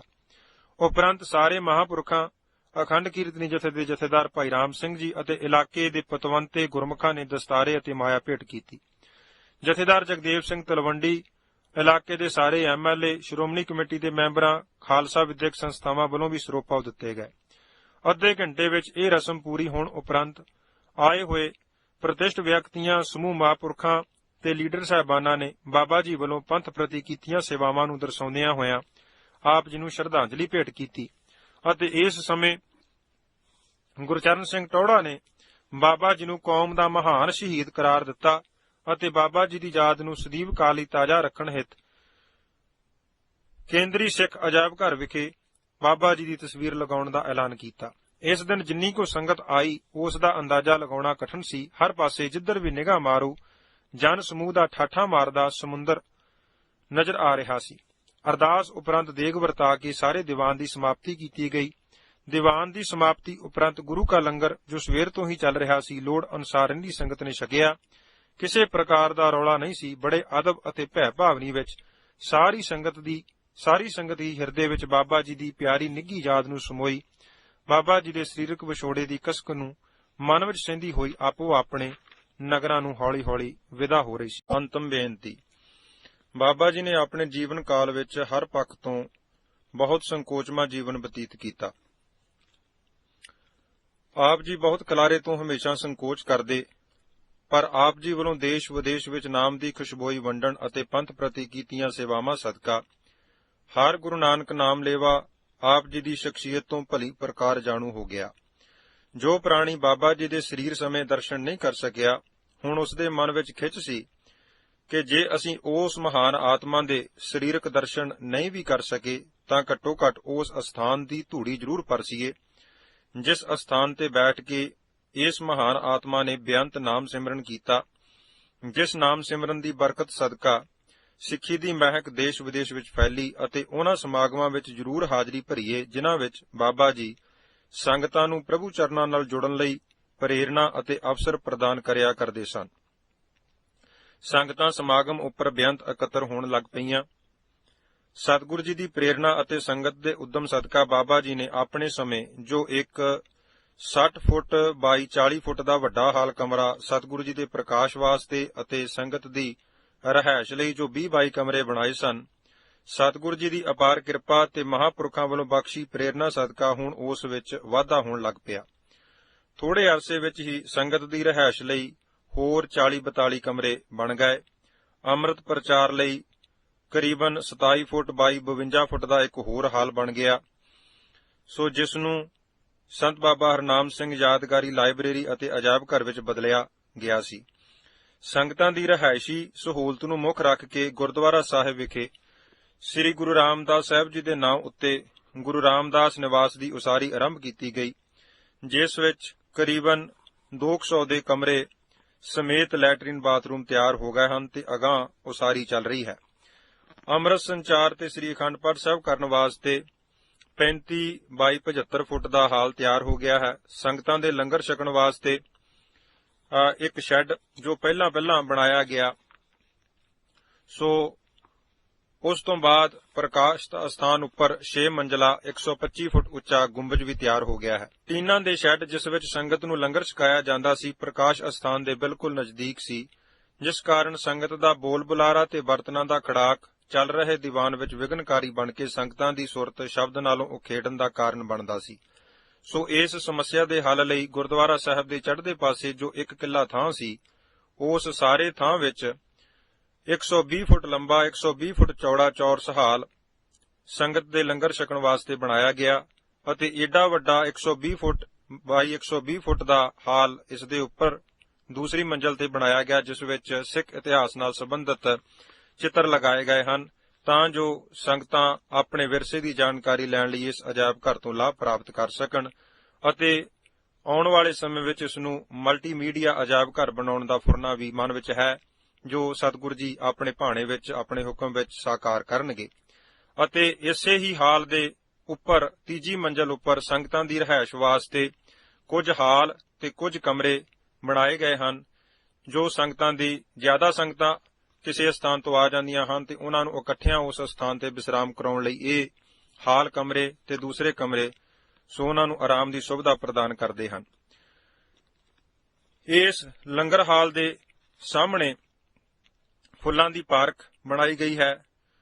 ਦੂਸਰੇ ਦੱਖਣ ਵਾਲੇ ਪਾਸੇ ਲੰਗਰ ਤਿਆਰ ਕਰਨ ਲਈ, ਰਸਦ ਅਤੇ ਬਰਤਨ ਆਦਿ ਸਟੋਰ ਕਰਨ ਲਈ 150 ਫੁੱਟ ਲੰਬਾ 30 ਫੁੱਟ ਚੌੜਾ ਹਾਲ ਤੇ ਕਮਰੇ। ਇਸੇ ਹਾਲ ਦੇ ਉੱਪਰ ਸਟੋਰਾਂ ਉੱਪਰ ਸੰਗਤ ਦੀ ਰਿਹਾਇਸ਼ ਵਾਸਤੇ 48 ਕਮਰੇ ਤਕਰੀਬਨ 2 ਸਾਲ ਦੇ ਅੰਦਰ ਸਤਿਗੁਰੂ ਜੀ ਨੇ ਬਖਸ਼ਿਸ਼ ਕਰਕੇ ਤਿਆਰ ਕਰਵਾ ਲਏ ਹਨ। ਹੁਣ ਗੁਰਦੁਆਰਾ ਸਾਹਿਬ ਦਾ ਵਿਹੜਾ ਖੁੱਲ੍ਹਾ ਕਰਨ ਅਤੇ ਇਸ ਵਿਹੜੇ ਹੇਠ ਬੇਸਮੈਂਟ ਦੀ ਸੇਵਾ ਦਾ ਕਾਰਜ ਜੋ ਗੁਰੂ ਆਸਰੇ ਚੱਲ ਰਿਹਾ ਸੀ, ਉਹ ਵੀ ਸਤਿਗੁਰੂ ਜੀ ਦੀ ਬਖਸ਼ਿਸ਼ ਨਾਲ ਸੰਪੂਰਨ ਹੈ। ਗੁਰਦੁਆਰਾ ਸਾਹਿਬ ਦੀ ਦਰਸ਼ਨੀ ਡਿਊਟੀ ਦੀ ਸੇਵਾ ਵੀ ਚੱਲ ਰਹੀ ਹੈ, ਛੇਤੀ ਹੀ ਸਤਿਗੁਰੂ ਜੀ ਸੰਪੂਰਨ ਕਰਨਗੇ। ਇਸ ਦੇ ਨਾਲ ਹੀ ਉੱਤਰ ਵਾਲੇ ਪਾਸੇ ਜਿੱਥੇ ਮਹਾਂਪੁਰਸ਼ਾਂ ਦੀ ਬਰਸੀ ਦਾ ਸਾਲਾਨਾ ਦੀਵਾਨ ਸਜਿਆ ਕਰਦਾ ਸੀ, ਸੋ ਚੂੰਕਿ ਸਮਾਗਮਾਂ ਉੱਪਰ ਸੰਗਤਾਂ ਬੇਅੰਤ ਹਾਜ਼ਰੀ ਭਰਦੀਆਂ ਹਨ, ਜਿਸ ਕਰਕੇ ਰਿਹਾਇਸ਼ ਦੀ ਸਮੱਸਿਆ ਉਵੇਂ ਦੀ ਉਵੇਂ ਕਾਇਮ ਸੀ। ਸੋ ਉੱਥੇ 3 ਮੰਜ਼ਲਾ ਇਮਾਰਤ ਸੰਗਤਾਂ ਦੇ ਆਰਾਮ ਕਰਨ ਵਾਸਤੇ ਹੋਰ ਉਸਾਰੀ ਅਧੀਨ ਹੈ, ਜੋ ਸਤਿਗੁਰੂ ਜੀ ਕਿਰਪਾ ਕਰਕੇ ਜਲਦੀ ਹੀ ਸੰਪੂਰਨ ਕਰਾਉਣਗੇ। ਮਹਾਂਪੁਰਖਾਂ ਦੀ ਯਾਦ ਵਿੱਚ ਹੁਸ਼ਿਆਰਪੁਰ ਦਸੂਹਾ ਮੇਨ ਰੋਡ ਤੋਂ ਗੁਰਦੁਆਰਾ ਸਾਹਿਬ ਅਤੇ ਗੁਰਦੁਆਰਾ ਸਾਹਿਬ ਤੋਂ ਪਿੰਡ ਬਾਲੇ ਅਤੇ ਤਲਵੰਡੀ ਤੱਕ ਸਟਰੀਟ ਲਾਈਟਾਂ ਲਾ ਕੇ ਇਸ ਮਾਰਗ ਦਾ ਨਾਂ ਸੰਤ ਬਾਬਾ ਹਰਨਾਮ ਸਿੰਘ ਮਾਰਗ ਰੱਖਿਆ ਗਿਆ ਹੈ ਅਤੇ ਇਸ ਸੜਕ ਨੂੰ ਚੌੜੀ ਕਰਾ ਕੇ ਉੱਤੇ ਪ੍ਰੀਮਿਕਸ ਪਵਾ ਦਿੱਤਾ ਗਿਆ ਹੈ। ਬਿਜਲੀ ਦੀ ਕਮੀ ਨੂੰ ਪੂਰਾ ਕਰਨ ਲਈ ਵੱਡੇ ਜਨਰੇਟਰ ਸੰਗਤ ਦੀ ਸੇਵਾ ਲਈ ਹਾਜ਼ਰ ਹਨ। ਸੰਗਤ ਲਈ ਚਾਹ ਦੁੱਧ ਦੀ ਸੇਵਾ ਹਿਤ ਸਤਿਗੁਰੂ ਜੀ ਨੇ ਸੰਗਤ ਨੂੰ ਪ੍ਰੇਰਨਾ ਦੇ ਕਰਕੇ ਬੇਅੰਤ ਗਊ ਮੱਝਾਂ ਭੇਜ ਦਿੱਤੀਆਂ ਹਨ, ਜਿਨ੍ਹਾਂ ਵਾਸਤੇ 3 ਵੱਡੇ ਸ਼ੈੱਡ ਉਸਾਰੇ ਹਨ। ਗੁਰਦੁਆਰਾ ਸਾਹਿਬ ਦੇ ਸਾਹਮਣੇ ਜੋ ਜ਼ਮੀਨ ਸੀ ਉਹ ਵੀ ਖਰੀਦ ਕੇ ਲੋਹ ਲੰਗਰ ਗੁਰਦੁਆਰਾ ਰਾਮਪੁਰ ਖੇੜਾ ਦੇ ਨਾਮ ਲਾ ਦਿੱਤੀ ਹੈ। ਪਿਛਲੇਰੇ ਸਾਲਾਂ ਵਿੱਚ ਪਿੰਡ ਬਾਲੇ ਚੱਕਬੰਦੀ ਹੋ ਰਹੀ ਸੀ। ਕੁਝ ਪ੍ਰੇਮੀਆਂ ਨੂੰ ਬੇਨਤੀ ਕੀਤੀ ਕਿ ਗੁਰਦੁਆਰਾ ਸਾਹਿਬ ਦੇ ਨਾਮ ਤੇ ਕੋਈ ਜ਼ਮੀਨ ਨਹੀਂ, ਜਿਸ ਕਰਕੇ ਪਸ਼ੂਆਂ ਲਈ ਹਰੇ ਪੱਠੇ ਬੀਜਣ ਲਈ ਔਖ ਹੁੰਦੀ ਹੈ। ਸੋ ਸੰਗਤ ਨੇ ਗੁਰੂ ਪ੍ਰੇਰਨਾ ਸਦਕਾ 5.5 ਏਕੜ ਜ਼ਮੀਨ ਗੁਰਦੁਆਰਾ ਸਾਹਿਬ ਦੇ ਨਾਂ ਦਾਨ ਕੀਤੀ ਹੋਈ ਹੈ। ਇਹ ਸਭ ਬਰਕਤਾਂ ਉਸ ਨਾਮ ਜਪਣ ਦੀਆਂ ਹੀ ਹਨ, ਜਿਨ੍ਹਾਂ ਪ੍ਰਤੀ ਸਤਿਗੁਰੂ ਸ੍ਰੀ ਗੁਰੂ ਗ੍ਰੰਥ ਸਾਹਿਬ ਜੀ ਦੇ ਵਿੱਚ ਧੰਨ ਗੁਰੂ ਅਰਜਨ ਦੇਵ ਸਾਹਿਬ ਜੀ ਨੇ ਫਰਮਾਨ ਅੰਕਿਤ ਕੀਤਾ ਹੈ, ਜਿੱਥੇ ਨਾਮ ਜਪੀਐ ਪ੍ਰਭ ਪਿਆਰੇ ਸੇ ਆਸਥਿਲ ਸੋਇਨ ਚੁਬਾਰੇ। ਸਤਿਗੁਰੂ ਜੀ ਵੱਲੋਂ ਬਖਸ਼ੇ ਹੁਕਮ ਸਦਕਾ ਮਹਾਂਪੁਰਖਾਂ ਨੇ ਅੰਮ੍ਰਿਤ ਸੰਚਾਰ ਅਤੇ ਗੁਰਸਿੱਖੀ ਪ੍ਰਚਾਰ ਦਾ ਜੋ ਸਰਵਸ੍ਰੇਸ਼ਟ ਕਾਰਜ ਆਰੰਭਿਆ ਸੀ, ਕੁਝ ਨਾਸਤਕ ਲੋਕਾਂ ਅਤੇ ਸਮੇਂ ਦੀ ਸਰਕਾਰ ਨੇ ਉਸ ਨੂੰ ਬੰਦ ਕਰਾਉਣ ਲਈ ਅੱਡੀ ਚੋਟੀ ਦਾ ਜ਼ੋਰ ਲਾਇਆ, ਜਿਸ ਸਦਕਾ ਮਹਾਂਪੁਰਸ਼ਾਂ ਦੇ ਉੱਤਰਾਧਿਕਾਰੀ ਬਾਬਾ ਸੇਵਾ ਸਿੰਘ ਜੀ ਨੂੰ ਕਈ ਵਾਰ ਜੇਲ੍ਹ ਵੀ ਜਾਣਾ ਪਿਆ ਅਤੇ ਅੱਤ ਦੇ ਸਰੀਰਕ ਤਸ਼ੱਦਦ ਦਾ ਸ਼ਿਕਾਰ ਵੀ ਬਣਨਾ ਪਿਆ।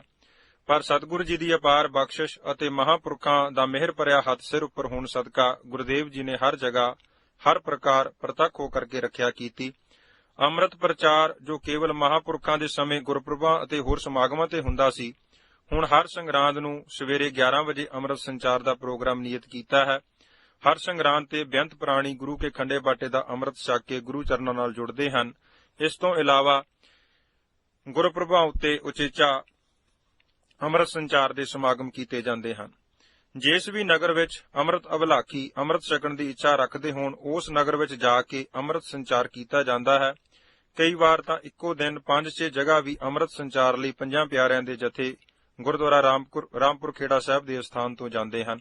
ਅੰਮ੍ਰਿਤ ਸੰਚਾਰ ਰਹਿਤ 5 ਪਿਆਰਿਆਂ ਦੇ ਜਾਣ ਲਈ ਉਚੇਚਾ ਗੱਡੀਆਂ ਖਰੀਦੀਆਂ ਗਈਆਂ ਹਨ। ਸ੍ਰੀ ਗੁਰੂ ਗ੍ਰੰਥ ਸਾਹਿਬ ਜੀ ਦੇ ਬਿਰਧ ਸਰੂਪਾਂ ਦੀ ਸਾਰੇ ਇਲਾਕੇ ਵਿੱਚੋਂ ਸੰਭਾਲ ਕਰਕੇ ਸ੍ਰੀ ਗੋਇੰਦਵਾਲ ਸਾਹਿਬ ਪਹੁੰਚਾਉਣ ਅਤੇ ਸ੍ਰੀ ਅੰਮ੍ਰਿਤਸਰ ਸਾਹਿਬ ਤੋਂ ਨਵੇਂ ਸਤਿਗੁਰੂ ਜੀ ਦੇ ਪਾਵਨ ਸਰੂਪ ਲਿਆ ਕੇ ਨਗਰਾਂ ਵਿੱਚ ਅਦਬ ਸਤਿਕਾਰ ਨਾਲ ਪਹੁੰਚਾਉਣ ਦੀ ਸੇਵਾ ਵੀ ਨਿਰੰਤਰ ਗੁਰੂ ਕਿਰਪਾ ਨਾਲ ਜਾਰੀ ਹੈ। ਗੁਰਬਾਣੀ ਦਾ ਨਿਰਧਾਰਤ ਰਾਗਾਂ ਵਿੱਚ ਕੀਰਤਨ ਦੀ ਸਿਖਲਾਈ ਦੇਣ ਵਾਸਤੇ ਸੰਗੀਤ ਦੇ ਮਾਹਰ ਪ੍ਰੋਫੈਸਰ ਰੱਖ ਕੇ ਮਹਾਂਪੁਰਖਾਂ ਦੀ ਯਾਦ ਵਿੱਚ ਗੁਰਮਤਿ ਸੰਗੀਤ ਵਿਦਿਆਲਿਆ ਖੋਲ੍ਹਿਆ ਗਿਆ ਹੈ, ਜਿਸ ਵਿੱਚ 60-70 ਦੇ ਕਰੀਬ ਵਿਦਿਆਰਥੀ ਗੁਰਮਤਿ ਸੰਗੀਤ ਦੀ ਵਿੱਦਿਆ ਪ੍ਰਾਪਤ ਕਰ ਰਹੇ ਹਨ। ਬਾਬਾ ਜੀ ਦੇ ਸਮੇਂ ਤੋਂ ਚੱਲ ਰਹੇ ਸਮਾਗਮਾਂ ਤੋਂ ਇਲਾਵਾ ਹੋਰ ਵੀ ਨਾਮ ਸਿਮਰਨ ਦੇ ਸਮਾਗਮਾਂ ਵਿੱਚ ਵਾਧਾ ਹੋਇਆ ਹੈ। ਮਹਾਂਪੁਰਖਾਂ ਦੀ ਸਾਲਾਨਾ ਬਰਸੀ ਹਰ ਸਾਲ 4 ਜਨਵਰੀ ਨੂੰ ਸੰਗਤਾਂ ਬੜੇ ਉਤਸ਼ਾਹ ਅਤੇ ਪ੍ਰੇਮ ਸਹਿਤ ਮਨਾਉਂਦੀਆਂ ਹਨ। ਬਰਸੀ ਤੋਂ 4 ਦਿਨ ਪਹਿਲੇ ਨਾਮ ਅਭਿਆਸ ਕਮਾਈ ਸਮਾਗਮ ਰਚਿਆ ਜਾਂਦਾ ਹੈ। 3-4 ਜਨਵਰੀ ਦੀ ਰਾਤ ਨੂੰ ਰੈਣ ਸੁਬਾਈ ਕੀਰਤਨ ਹੁੰਦਾ ਹੈ। 4 ਜਨਵਰੀ ਸਵੇਰੇ ਸ੍ਰੀ ਅਖੰਡ ਪਾਠ ਸਾਹਿਬ ਅਤੇ ਸ੍ਰੀ ਸਹਿਜ ਪਾਠਾਂ ਦੇ ਭੋਗ ਉਪਰੰਤ ਸਾਰਾ ਦਿਨ ਵੱਡੇ ਪੰਡਾਲ ਵਿੱਚ ਦੀਵਾਨ ਸਜਦੇ ਹਨ, ਤਾਂ ਜੋ ਬਾਣੀਆਂ, ਕਹਾਣੀਆਂ, ਪੁੱਤ ਸਪੁੱਤ ਕਰੇਨ ਦੇ ਮੁੱਖ ਵਾਕ ਦੀ ਸਫਲਤਾ ਕਰਕੇ ਸਤਿਗੁਰੂ ਜੀ ਦੇ ਉਪਦੇਸ਼ਾਂ ਅਤੇ ਮਹਾਂਪੁਰਖਾਂ ਦੇ ਜੀਵਨ ਤੋਂ ਪ੍ਰੇਰਨਾ ਲੈ ਕੇ ਅਸੀਂ ਆਪਣੇ ਜੀਵਨ ਨੂੰ ਹੋਰ ਉਚੇਰਾ ਚੁੱਕੀਏ ਅਤੇ ਗੁਰਮਤਿ ਮਾਰਗ ਦੇ ਦ੍ਰਿੜ ਧਾਰਨੀ ਬਣ ਕੇ ਆਪਣੇ ਲੋਕ ਸੁਖੀ ਪਰਲੋਕ ਸੁਹੇਲੇ ਕਰ ਸਕੀਏ।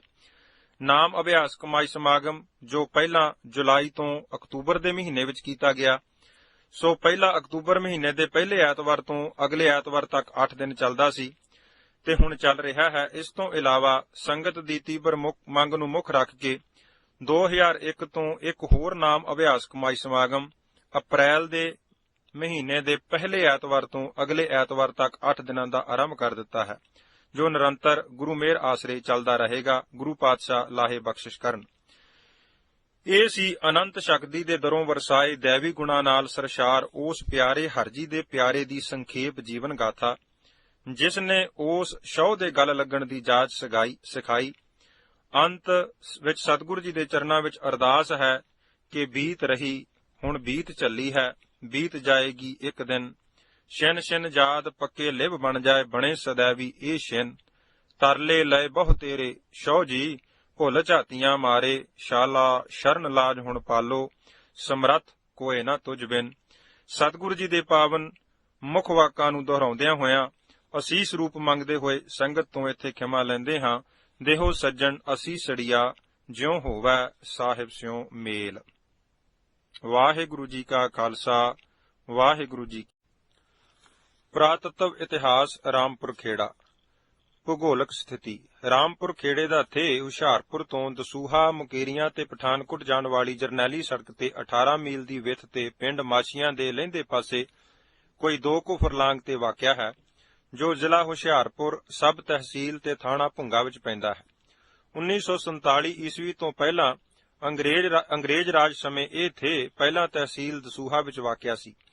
ਸੰਸਾਰ ਦੇ ਨਕਸ਼ੇ ਤੇ ਇਸ ਪੁਰਾਤਨ ਤੇ ਇਤਿਹਾਸਕ ਥੇ ਦੀ ਸਥਿਤੀ 32 ਡਿਗਰੀ 5 ਲੈਟੀਟਿਊਡ ਅਤੇ 30 ਡਿਗਰੀ 58 ਲੌਂਗੀਟਿਊਡ ਤੇ ਹੈ।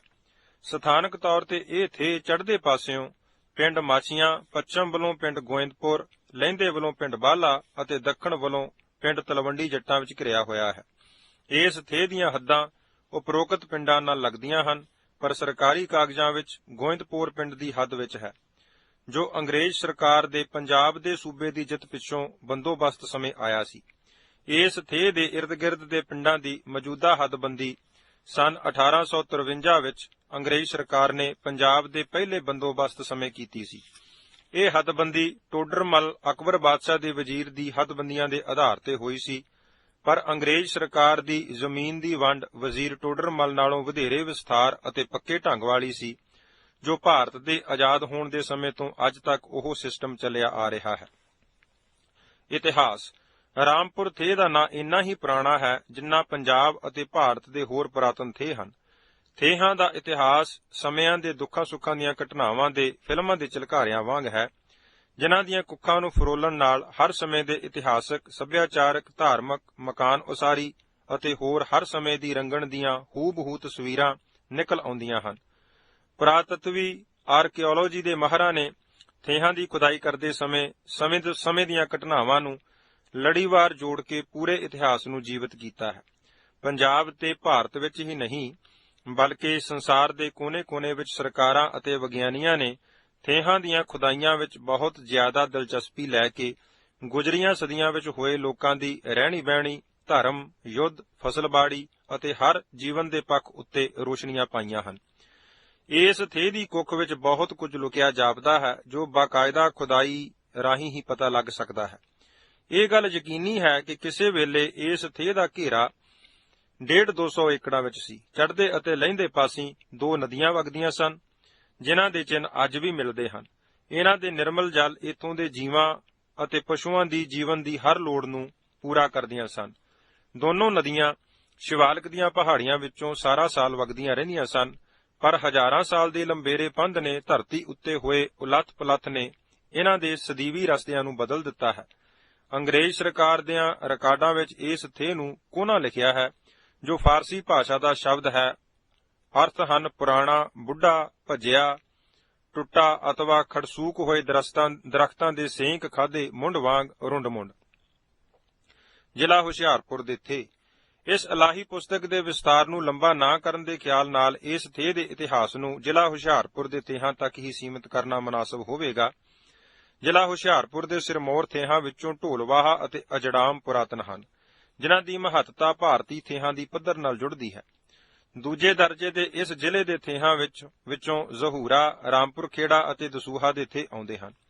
ਹੁਸ਼ਿਆਰਪੁਰ ਤੋਂ 15 ਮੀਲ ਅਤੇ ਹਰਿਆਣਾ ਤੋਂ 9 ਮੀਲ ਸ਼ਿਵਾਲਿਕ ਪਹਾੜੀਆਂ ਦੇ ਚਰਨਾਂ ਵਿੱਚ ਵਾਕਿਆ ਪਿੰਡ ਢੋਲਵਾਹਾ ਤੋਂ ਬਹੁਤ ਪੁਰਾਤਨ ਸਮਿਆਂ ਦੀਆਂ ਬਹੁਤ ਸਾਰੀਆਂ ਵਸਤੂਆਂ ਮਿਲੀਆਂ ਹਨ, ਜਿਵੇਂ ਹਿੰਦੂ ਤੇ ਜੈਨ ਧਰਮਾਂ ਦੀਆਂ ਮੂਰਤੀਆਂ, ਰਾਜਿਆਂ ਦੀਆਂ ਮੂਰਤੀਆਂ, ਮੋਹਰਾਂ, ਮੰਦਰ ਅਤੇ ਹਥਿਆਰ ਆਦਿਕ। ਪੰਜਾਬ ਸਰਕਾਰ ਦੇ ਪੁਰਾਤੱਤਵ ਵਿਭਾਗ ਅੱਜ ਵੀ ਇਸ ਥੇਹ ਦੀ ਖੁਦਾਈ ਕਰਵਾ ਰਿਹਾ ਹੈ।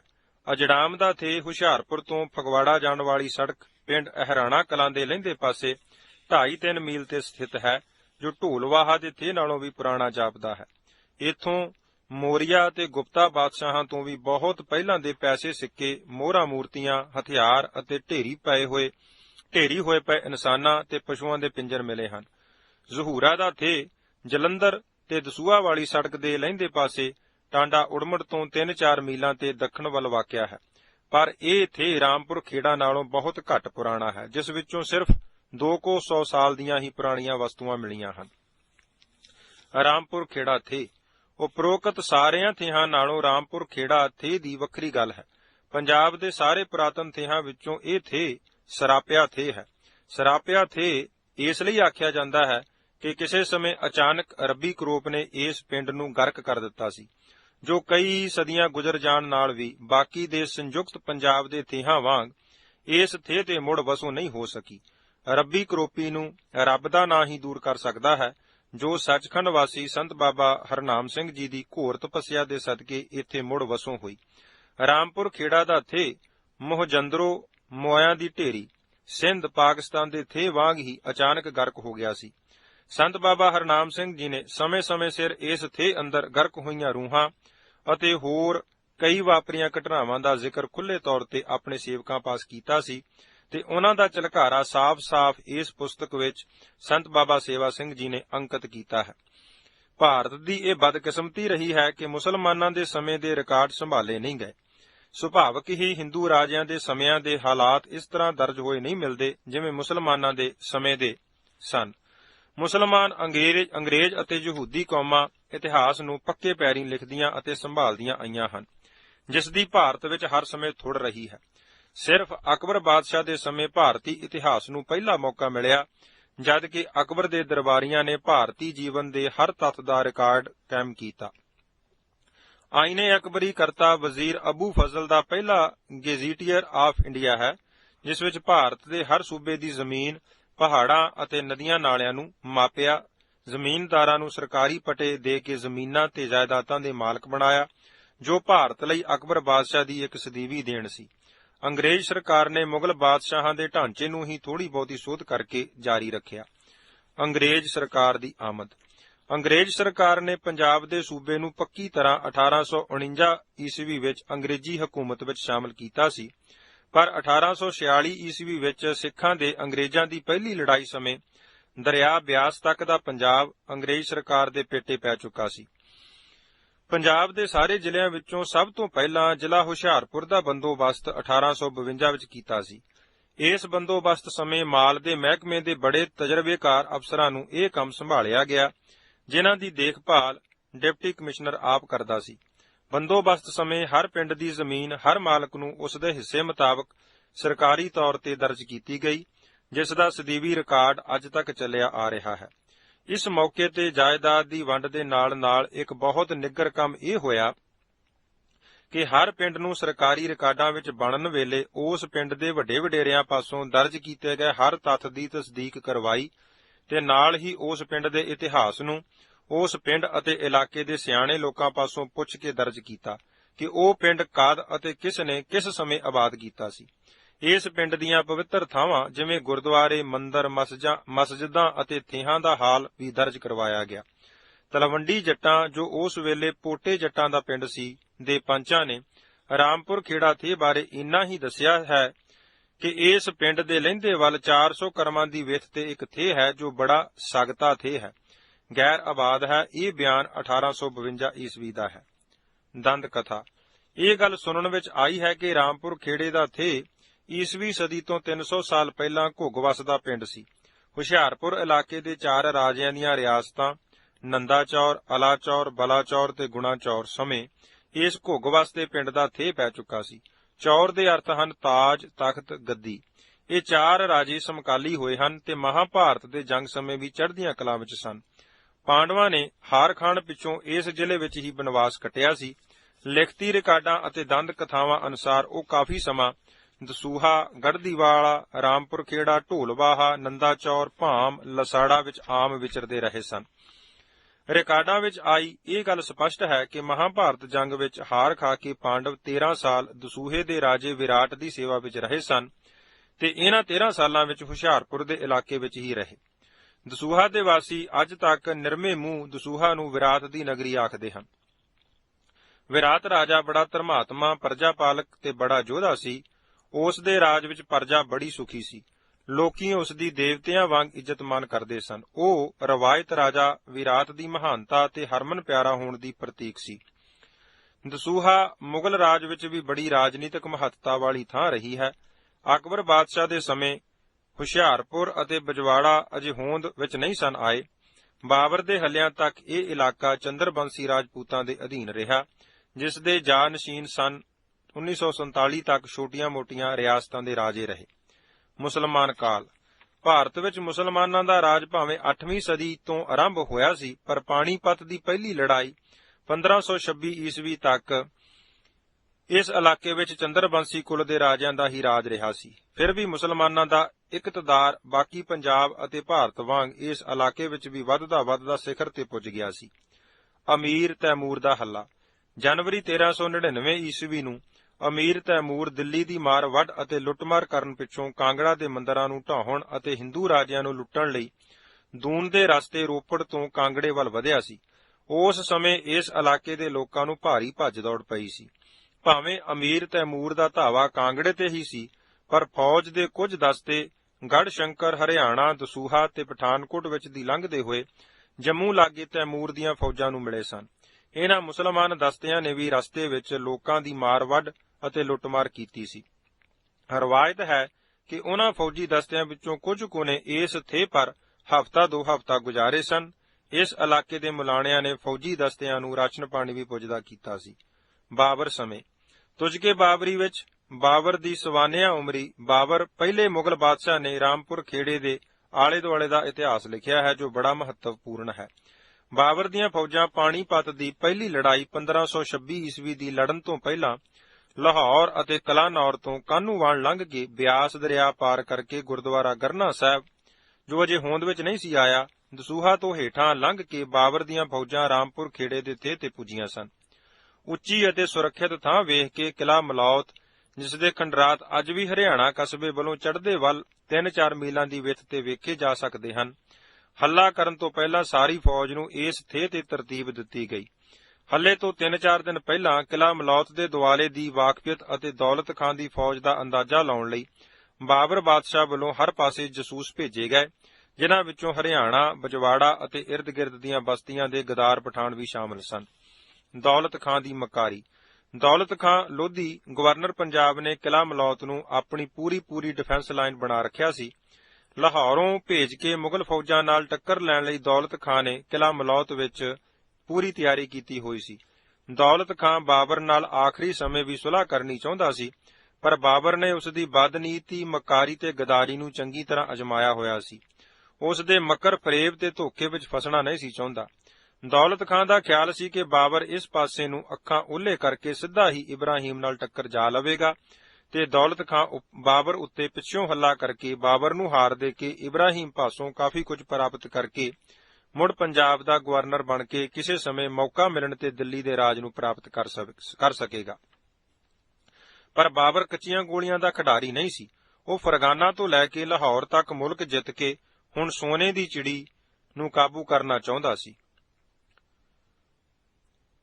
ਦੌਲਤ ਖਾਂ ਸਿਆਸੀ ਖੇਡ ਬਾਬਰ ਆਲਮ ਖਾਂ ਸੁਲਤਾਨ ਤੇ ਇਬਰਾਹੀਮ ਵਿਚਕਾਰ ਖੇਡ ਕੇ ਆਪ ਸ਼ਹਿਨਸ਼ਾਹ ਹਿੰਦ ਬਣਨਾ ਚਾਹੁੰਦਾ ਸੀ। ਦੌਲਤ ਖਾਂ ਨੇ ਆਪਣੇ ਏਲਚੀ ਬਾਬਰ ਪਾਸ ਭੇਜ ਕੇ ਆਖਿਆ ਸੀ ਕਿ ਉਹ ਜ਼ੁਲਮ ਅਤੇ ਨਿਰਦਈ ਇਬਰਾਹੀਮ ਸੁਲਤਾਨ ਤੋਂ ਖਲਾਸੀ ਲੈਣਾ ਚਾਹੁੰਦਾ ਹੈ ਤੇ ਇਸ ਲੜਾਈ ਵਿੱਚ ਉਹ ਆਪਣੀਆਂ ਫੌਜਾਂ ਨਾਲ ਬਾਬਰ ਦੀ ਮਦਦ ਕਰੇਗਾ। ਦੂਜੀ ਵੱਲ ਸੁਲਤਾਨ ਇਬਰਾਹੀਮ ਨੂੰ ਆਖਦਾ ਸੀ ਕਿ ਮੁਗਲਾਂ ਦਾ ਰਾਜ ਭਾਰਤ ਵਿੱਚ ਕਾਇਮ ਨਹੀਂ ਹੋਣ ਦਿੱਤਾ ਜਾਵੇਗਾ। ਦੌਲਤ ਖਾਂ ਦਿੱਲੀ ਦੀ ਵਿਗੜੀ ਹੋਈ ਰਾਜਸੀ ਸਥਿਤੀ ਦਾ ਫਾਇਦਾ ਉਠਾਉਣਾ ਚਾਹੁੰਦਾ ਸੀ। ਇਬਰਾਹੀਮ ਨੇ ਸਾਰੇ ਜਰਨੈਲਾਂ, ਗਵਰਨਰਾਂ ਤੇ ਹੋਰ ਰਸੂਖ ਵਾਲੇ ਅਫਗਾਨਾਂ ਨਾਲ ਵਿਗਾੜੀ ਹੋਈ ਸੀ। ਬਹੁਤ ਸਾਰਿਆਂ ਨੂੰ ਬੇਇੱਜ਼ਤ ਅਤੇ ਜਲੀਲ ਕਰਕੇ ਜੇਲ੍ਹਾਂ ਵਿੱਚ ਸੁੱਟ ਰੱਖਿਆ ਸੀ। ਉਸ ਦਾ ਚਾਚਾ ਆਲਮ ਖਾਂ ਉਸ ਦੇ ਵਿਰੁੱਧ ਬਗਾਵਤ ਕਰੀ ਬੈਠਾ ਸੀ ਤੇ ਬਾਬਰ ਨੂੰ ਦਿੱਲੀ ਤੇ ਹੱਲਾ ਕਰਨ ਲਈ ਸੱਦ ਘੱਲਿਆ। ਦੌਲਤ ਖਾਂ ਅੰਦਰੋਂ ਅੰਦਰੀ ਇਬਰਾਹੀਮ ਦਾ ਵੈਰੀ ਸੀ ਤੇ ਆਲਮ ਖਾਂ ਨੂੰ ਵੀ ਭਾਰੀ ਦੁਸ਼ਮਣ ਸਮਝਦਾ ਸੀ। ਉਸ ਨੇ ਵੀ ਬਾਬਰ ਨੂੰ ਦਿੱਲੀ ਤੇ ਹਮਲਾ ਕਰਨ ਲਈ ਸੱਦ ਘੱਲਿਆ, ਪਰ ਅੰਦਰੋਂ ਬਾਬਰ ਦੀ ਪੂਰੀ ਮੁਖਾਲਫਤ ਕਰਦਾ ਸੀ। ਦੌਲਤ ਖਾਂ ਲੋਧੀ ਦਾ ਪੁੱਤਰ ਗਾਜੀ ਖਾਂ ਕਿਲ੍ਹਾ ਮਲੌਤ ਦਾ ਗਵਰਨਰ ਸੀ, ਜੋ ਅੰਬ ਦੇ ਇਲਾਕੇ ਦੇ ਰਾਜਪੂਤਾਂ ਦੇ ਵਿਆਹਿਆ ਹੋਇਆ ਸੀ। ਇੱਥੇ ਰਾਜਪੂਤਾਂ ਦੀ ਮਦਦ ਨਾਲ ਗਾਜੀ ਖਾਂ ਬਾਬਰ ਦੇ ਹੱਲੇ ਸਮੇਂ ਕਿਲ੍ਹਾ ਮਲੌਤ ਤੋਂ ਭੱਜ ਨਿਕਲਿਆ ਅਤੇ ਦਿੱਲੀ ਪੁੱਜ ਕੇ ਇਬਰਾਹੀਮ ਨਾਲ ਜਾ ਮਿਲਿਆ ਸੀ। ਗਾਜੀ ਖਾਂ ਦਾ ਟੱਬਰ ਮਲੌਤ ਦੇ ਕਿਲੇ ਵਿੱਚ ਹੀ ਸੀ। ਅਫਗਾਨਾਂ ਅਤੇ ਮੁਗਲਾਂ ਵਿਚਕਾਰ ਬੜੀ ਘਮਸਾਨ ਦੀ ਲੜਾਈ ਹੋਈ।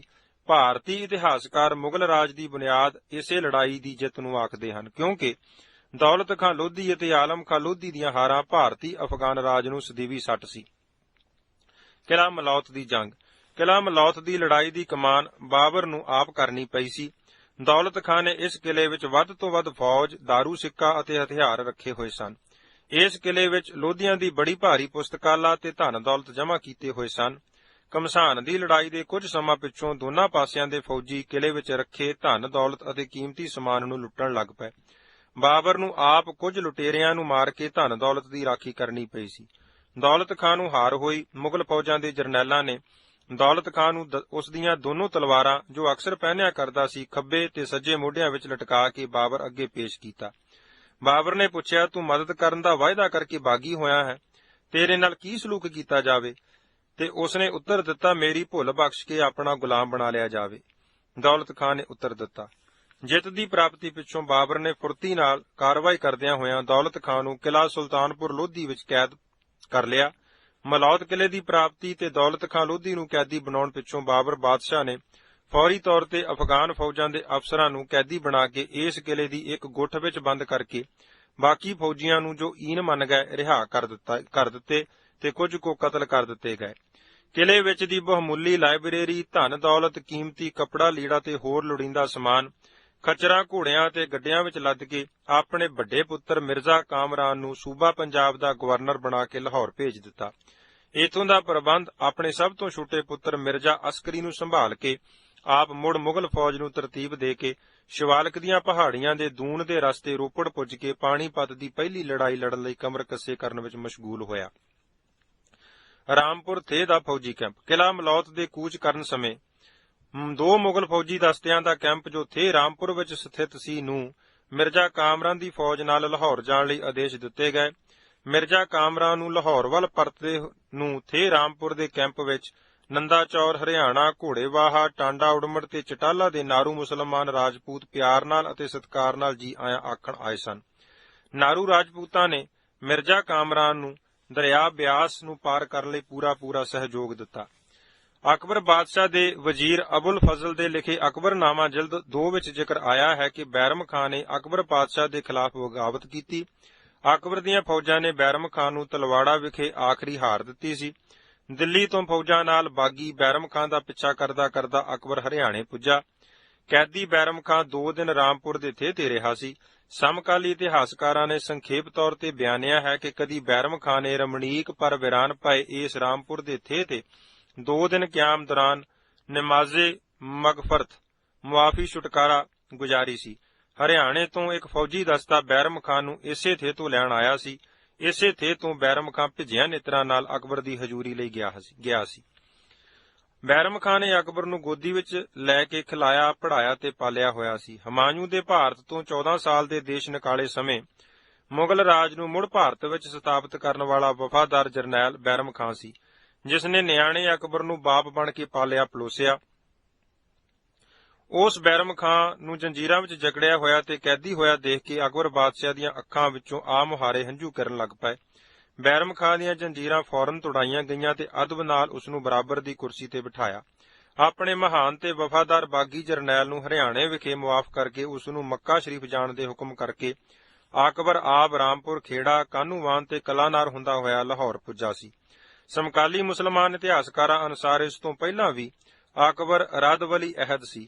ਸਿਕੰਦਰ ਸੂਰ ਨੂੰ ਪਠਾਨਕੋਟ ਦੇ ਕਰੀਬ ਹਾਰ ਦੇ ਕੇ ਦਿੱਲੀ ਵੱਲ ਵਾਪਸੀ ਸਮੇਂ ਇੱਕ ਰਾਤ ਤੇ ਦੂਜੇ ਦਿਨ ਦੀ ਦੁਪਹਿਰ ਗੁਜ਼ਾਰ ਕੇ ਹਰਿਆਣੇ ਅਜੇ ਪੁੱਜਾ ਹੀ ਸੀ ਕਿ ਦਿੱਲੀ ਤੋਂ ਹਰਕਾਰਾ ਹਮਾਊਂ ਬਾਦਸ਼ਾਹ ਦੀ ਮੌਤ ਦੀ ਖਬਰ ਲੈ ਕੇ ਪੁੱਜਾ। ਹਰਿਆਣੇ ਹੀ ਅਕਬਰ ਬਾਦਸ਼ਾਹ ਦੀ ਤਾਜਪੋਸ਼ੀ ਹੋਈ ਸੀ, ਪਰ ਸ਼ਾਹੀ ਐਲਾਨ ਕਲਾਨੌਰ, ਜ਼ਿਲ੍ਹਾ ਗੁਰਦਾਸਪੁਰ ਵਿੱਚ ਹੋਇਆ। ਜਹਾਂਗੀਰ ਦਾ ਕੈਂਪ। ਤੁਜ਼ਕੇ ਜਹਾਂਗੀਰੀ ਵਿੱਚ ਜ਼ਿਕਰ ਆਉਂਦਾ ਹੈ ਕਿ 1613 ਈਸਵੀ ਦੇ ਕਰੀਬ ਜਦ ਜਹਾਂਗੀਰ ਦੀਆਂ ਫੌਜਾਂ ਕਾਂਗੜਾ ਦੇ ਹਿੰਦੂ ਮੰਦਰ ਨੂੰ ਢਾਹ ਰਹੀਆਂ ਸਨ ਤਾਂ ਜਹਾਂਗੀਰ ਦਿੱਲੀ ਤੋਂ ਤਫਰੀਹ ਤਬਾਹ ਤੇ ਸਰਕਾਰੀ ਦੌਰੇ ਤੇ ਜੰਮੂ ਕਸ਼ਮੀਰ ਵੱਲ ਆਇਆ ਸੀ। ਇਸ ਦੌਰੇ ਸਮੇਂ ਰੋਪੜ, ਗੜ੍ਹਸ਼ੰਕਰ, ਬਜਵਾੜਾ, ਹਰਿਆਣਾ, ਗੜ੍ਹਦੀਵਾਲਾ, ਦਸੂਹਾ ਤੇ ਪਠਾਨਕੋਟ ਵਿੱਚ ਦੀ ਹੁੰਦਾ ਹੋਇਆ ਕਸ਼ਮੀਰ ਪੁੱਜਾ ਸੀ। ਉਸ ਦੌਰੇ ਸਮੇਂ ਜਹਾਂਗੀਰ ਦਾ ਫੌਜੀ ਕੈਂਪ ਜਿਵੇਂ ਘੋੜੇ, ਹਾਥੀ, ਖੱਚਰਾਂ ਆਦਿਕ ਇਸੇ ਰਾਮਪੁਰ ਖੇੜੇ ਦੇ ਥੇਹ ਤੇ ਲੱਗਾ ਸੀ। ਇਸ ਇਲਾਕੇ ਦੇ ਮੁਸਲਮਾਨ ਨਾਰੂ ਰਾਜਪੂਤ ਬਾਦਸ਼ਾਹੀ ਵਕਤ ਪਾਸ ਸ਼ਿਕਾਇਤਾਂ ਅਤੇ ਬਹੁਤ ਸਾਰਾ ਮਾਲ ਅਸਬਾਬ ਲੈ ਕੇ ਇਸੇ ਹੀ ਥੇਹ ਤੇ ਮਿਲੇ ਸਨ। ਸ਼ਿਕਾਇਤਾਂ ਦੇ ਹੱਲ ਮੌਕੇ ਤੇ ਹੀ ਕਰ ਦਿੱਤੇ ਗਏ ਸਨ। ਹਰਿਆਣਾ, ਨੰਦਾ ਚੌਰ ਦੇ ਅਤੇ ਹੋਰ ਮੁਸਲਮਾਨਾਂ ਨੂੰ ਜਹਾਂਗੀਰ ਨੇ ਸਿਊਰਗਾਲ ਧਰਮ ਫੰਡ ਦੀ ਰਕਮ ਵਿੱਚ ਵਾਧਾ ਕੀਤਾ।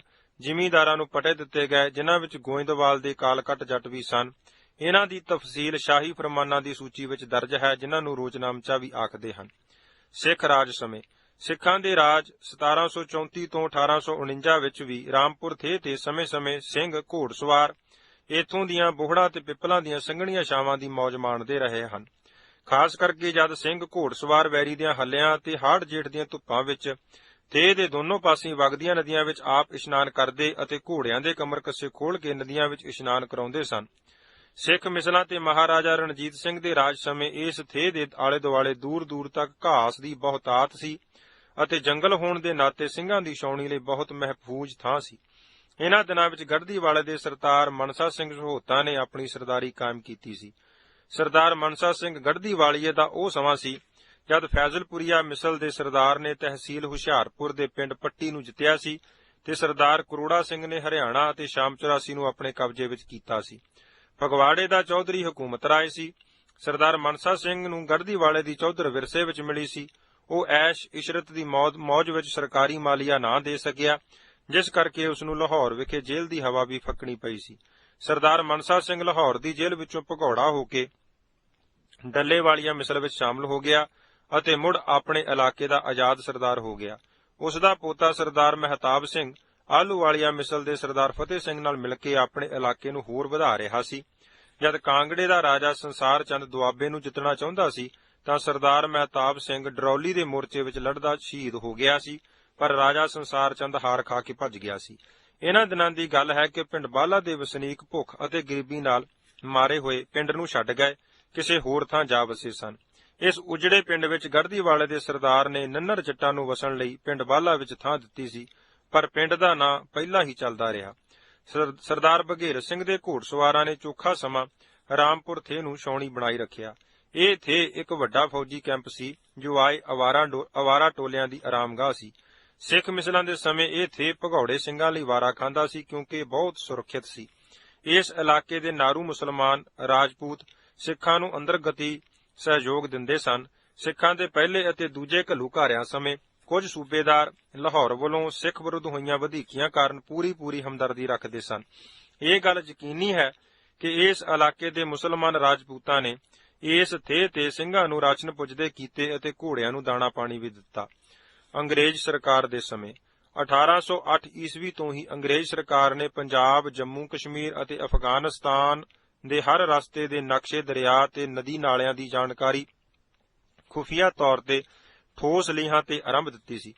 ਇਸ ਸਬੰਧ ਵਿੱਚ ਇੱਕ ਅੰਗਰੇਜ਼ ਯਾਤਰੀ ਮਿਸਟਰ ਥਾਮਸ ਬੀਲ 1829 ਈਸਵੀ ਦੇ ਕਰੀਬ ਦਿੱਲੀ ਤੋਂ ਜੰਮੂ ਕਸ਼ਮੀਰ ਨੂੰ ਪਾਣੀਪਤ, ਕਰਨਾਲ, ਅੰਬਾਲਾ, ਬਨੂੜ, ਰੋਪੜ, ਬਲਾਚੌਰ, ਗੜ੍ਹ ਸ਼ੰਕਰ, ਹਰਿਆਣਾ, ਗੜ੍ਹਦੀਵਾਲਾ, ਦਸੂਹਾ, ਮੁਕੇਰੀਆਂ ਤੇ ਪਠਾਨਕੋਟ ਦੇ ਰਸਤੇ ਪੈਦਲ ਸ੍ਰੀਨਗਰ ਪੁੱਜਾ ਸੀ। ਉਸ ਨੇ ਇਸ ਸਾਰੇ ਸਫ਼ਰ ਵਾਲੇ ਰਸਤੇ ਦੀ ਵਿਸਥਾਰਪੂਰਵਕ ਰਿਪੋਰਟ ਅੰਗਰੇਜ਼ ਸਰਕਾਰ ਨੂੰ ਭੇਜੀ ਸੀ, ਜੋ ਪਹਿਲਾਂ ਬਹੁਤ ਗੁਪਤ ਰੱਖੀ ਸੀ, ਪਰ ਪੰਜਾਬ ਨੂੰ ਅੰਗਰੇਜ਼ ਰਾਜ ਦਾ ਹਿੱਸਾ ਬਣਾ ਲੈਣ ਪਿੱਛੋਂ ਉਹ ਰਿਪੋਰਟ ਸਫ਼ਰਨਾਮਾ ਦੀ ਸ਼ਕਲ ਵਿੱਚ ਛਾਪ ਦਿੱਤੀ ਗਈ। ਇਸ ਰਿਪੋਰਟ ਦਾ ਕੁਝ ਹੱਥ ਲਿਖਤੀ ਹਿੱਸਾ ਪੰਜਾਬ ਸਟੇਟ ਆਰਕਾਈਵਜ਼ ਪਟਿਆਲਾ ਵਿੱਚ ਵੀ ਪਿਆ ਹੈ।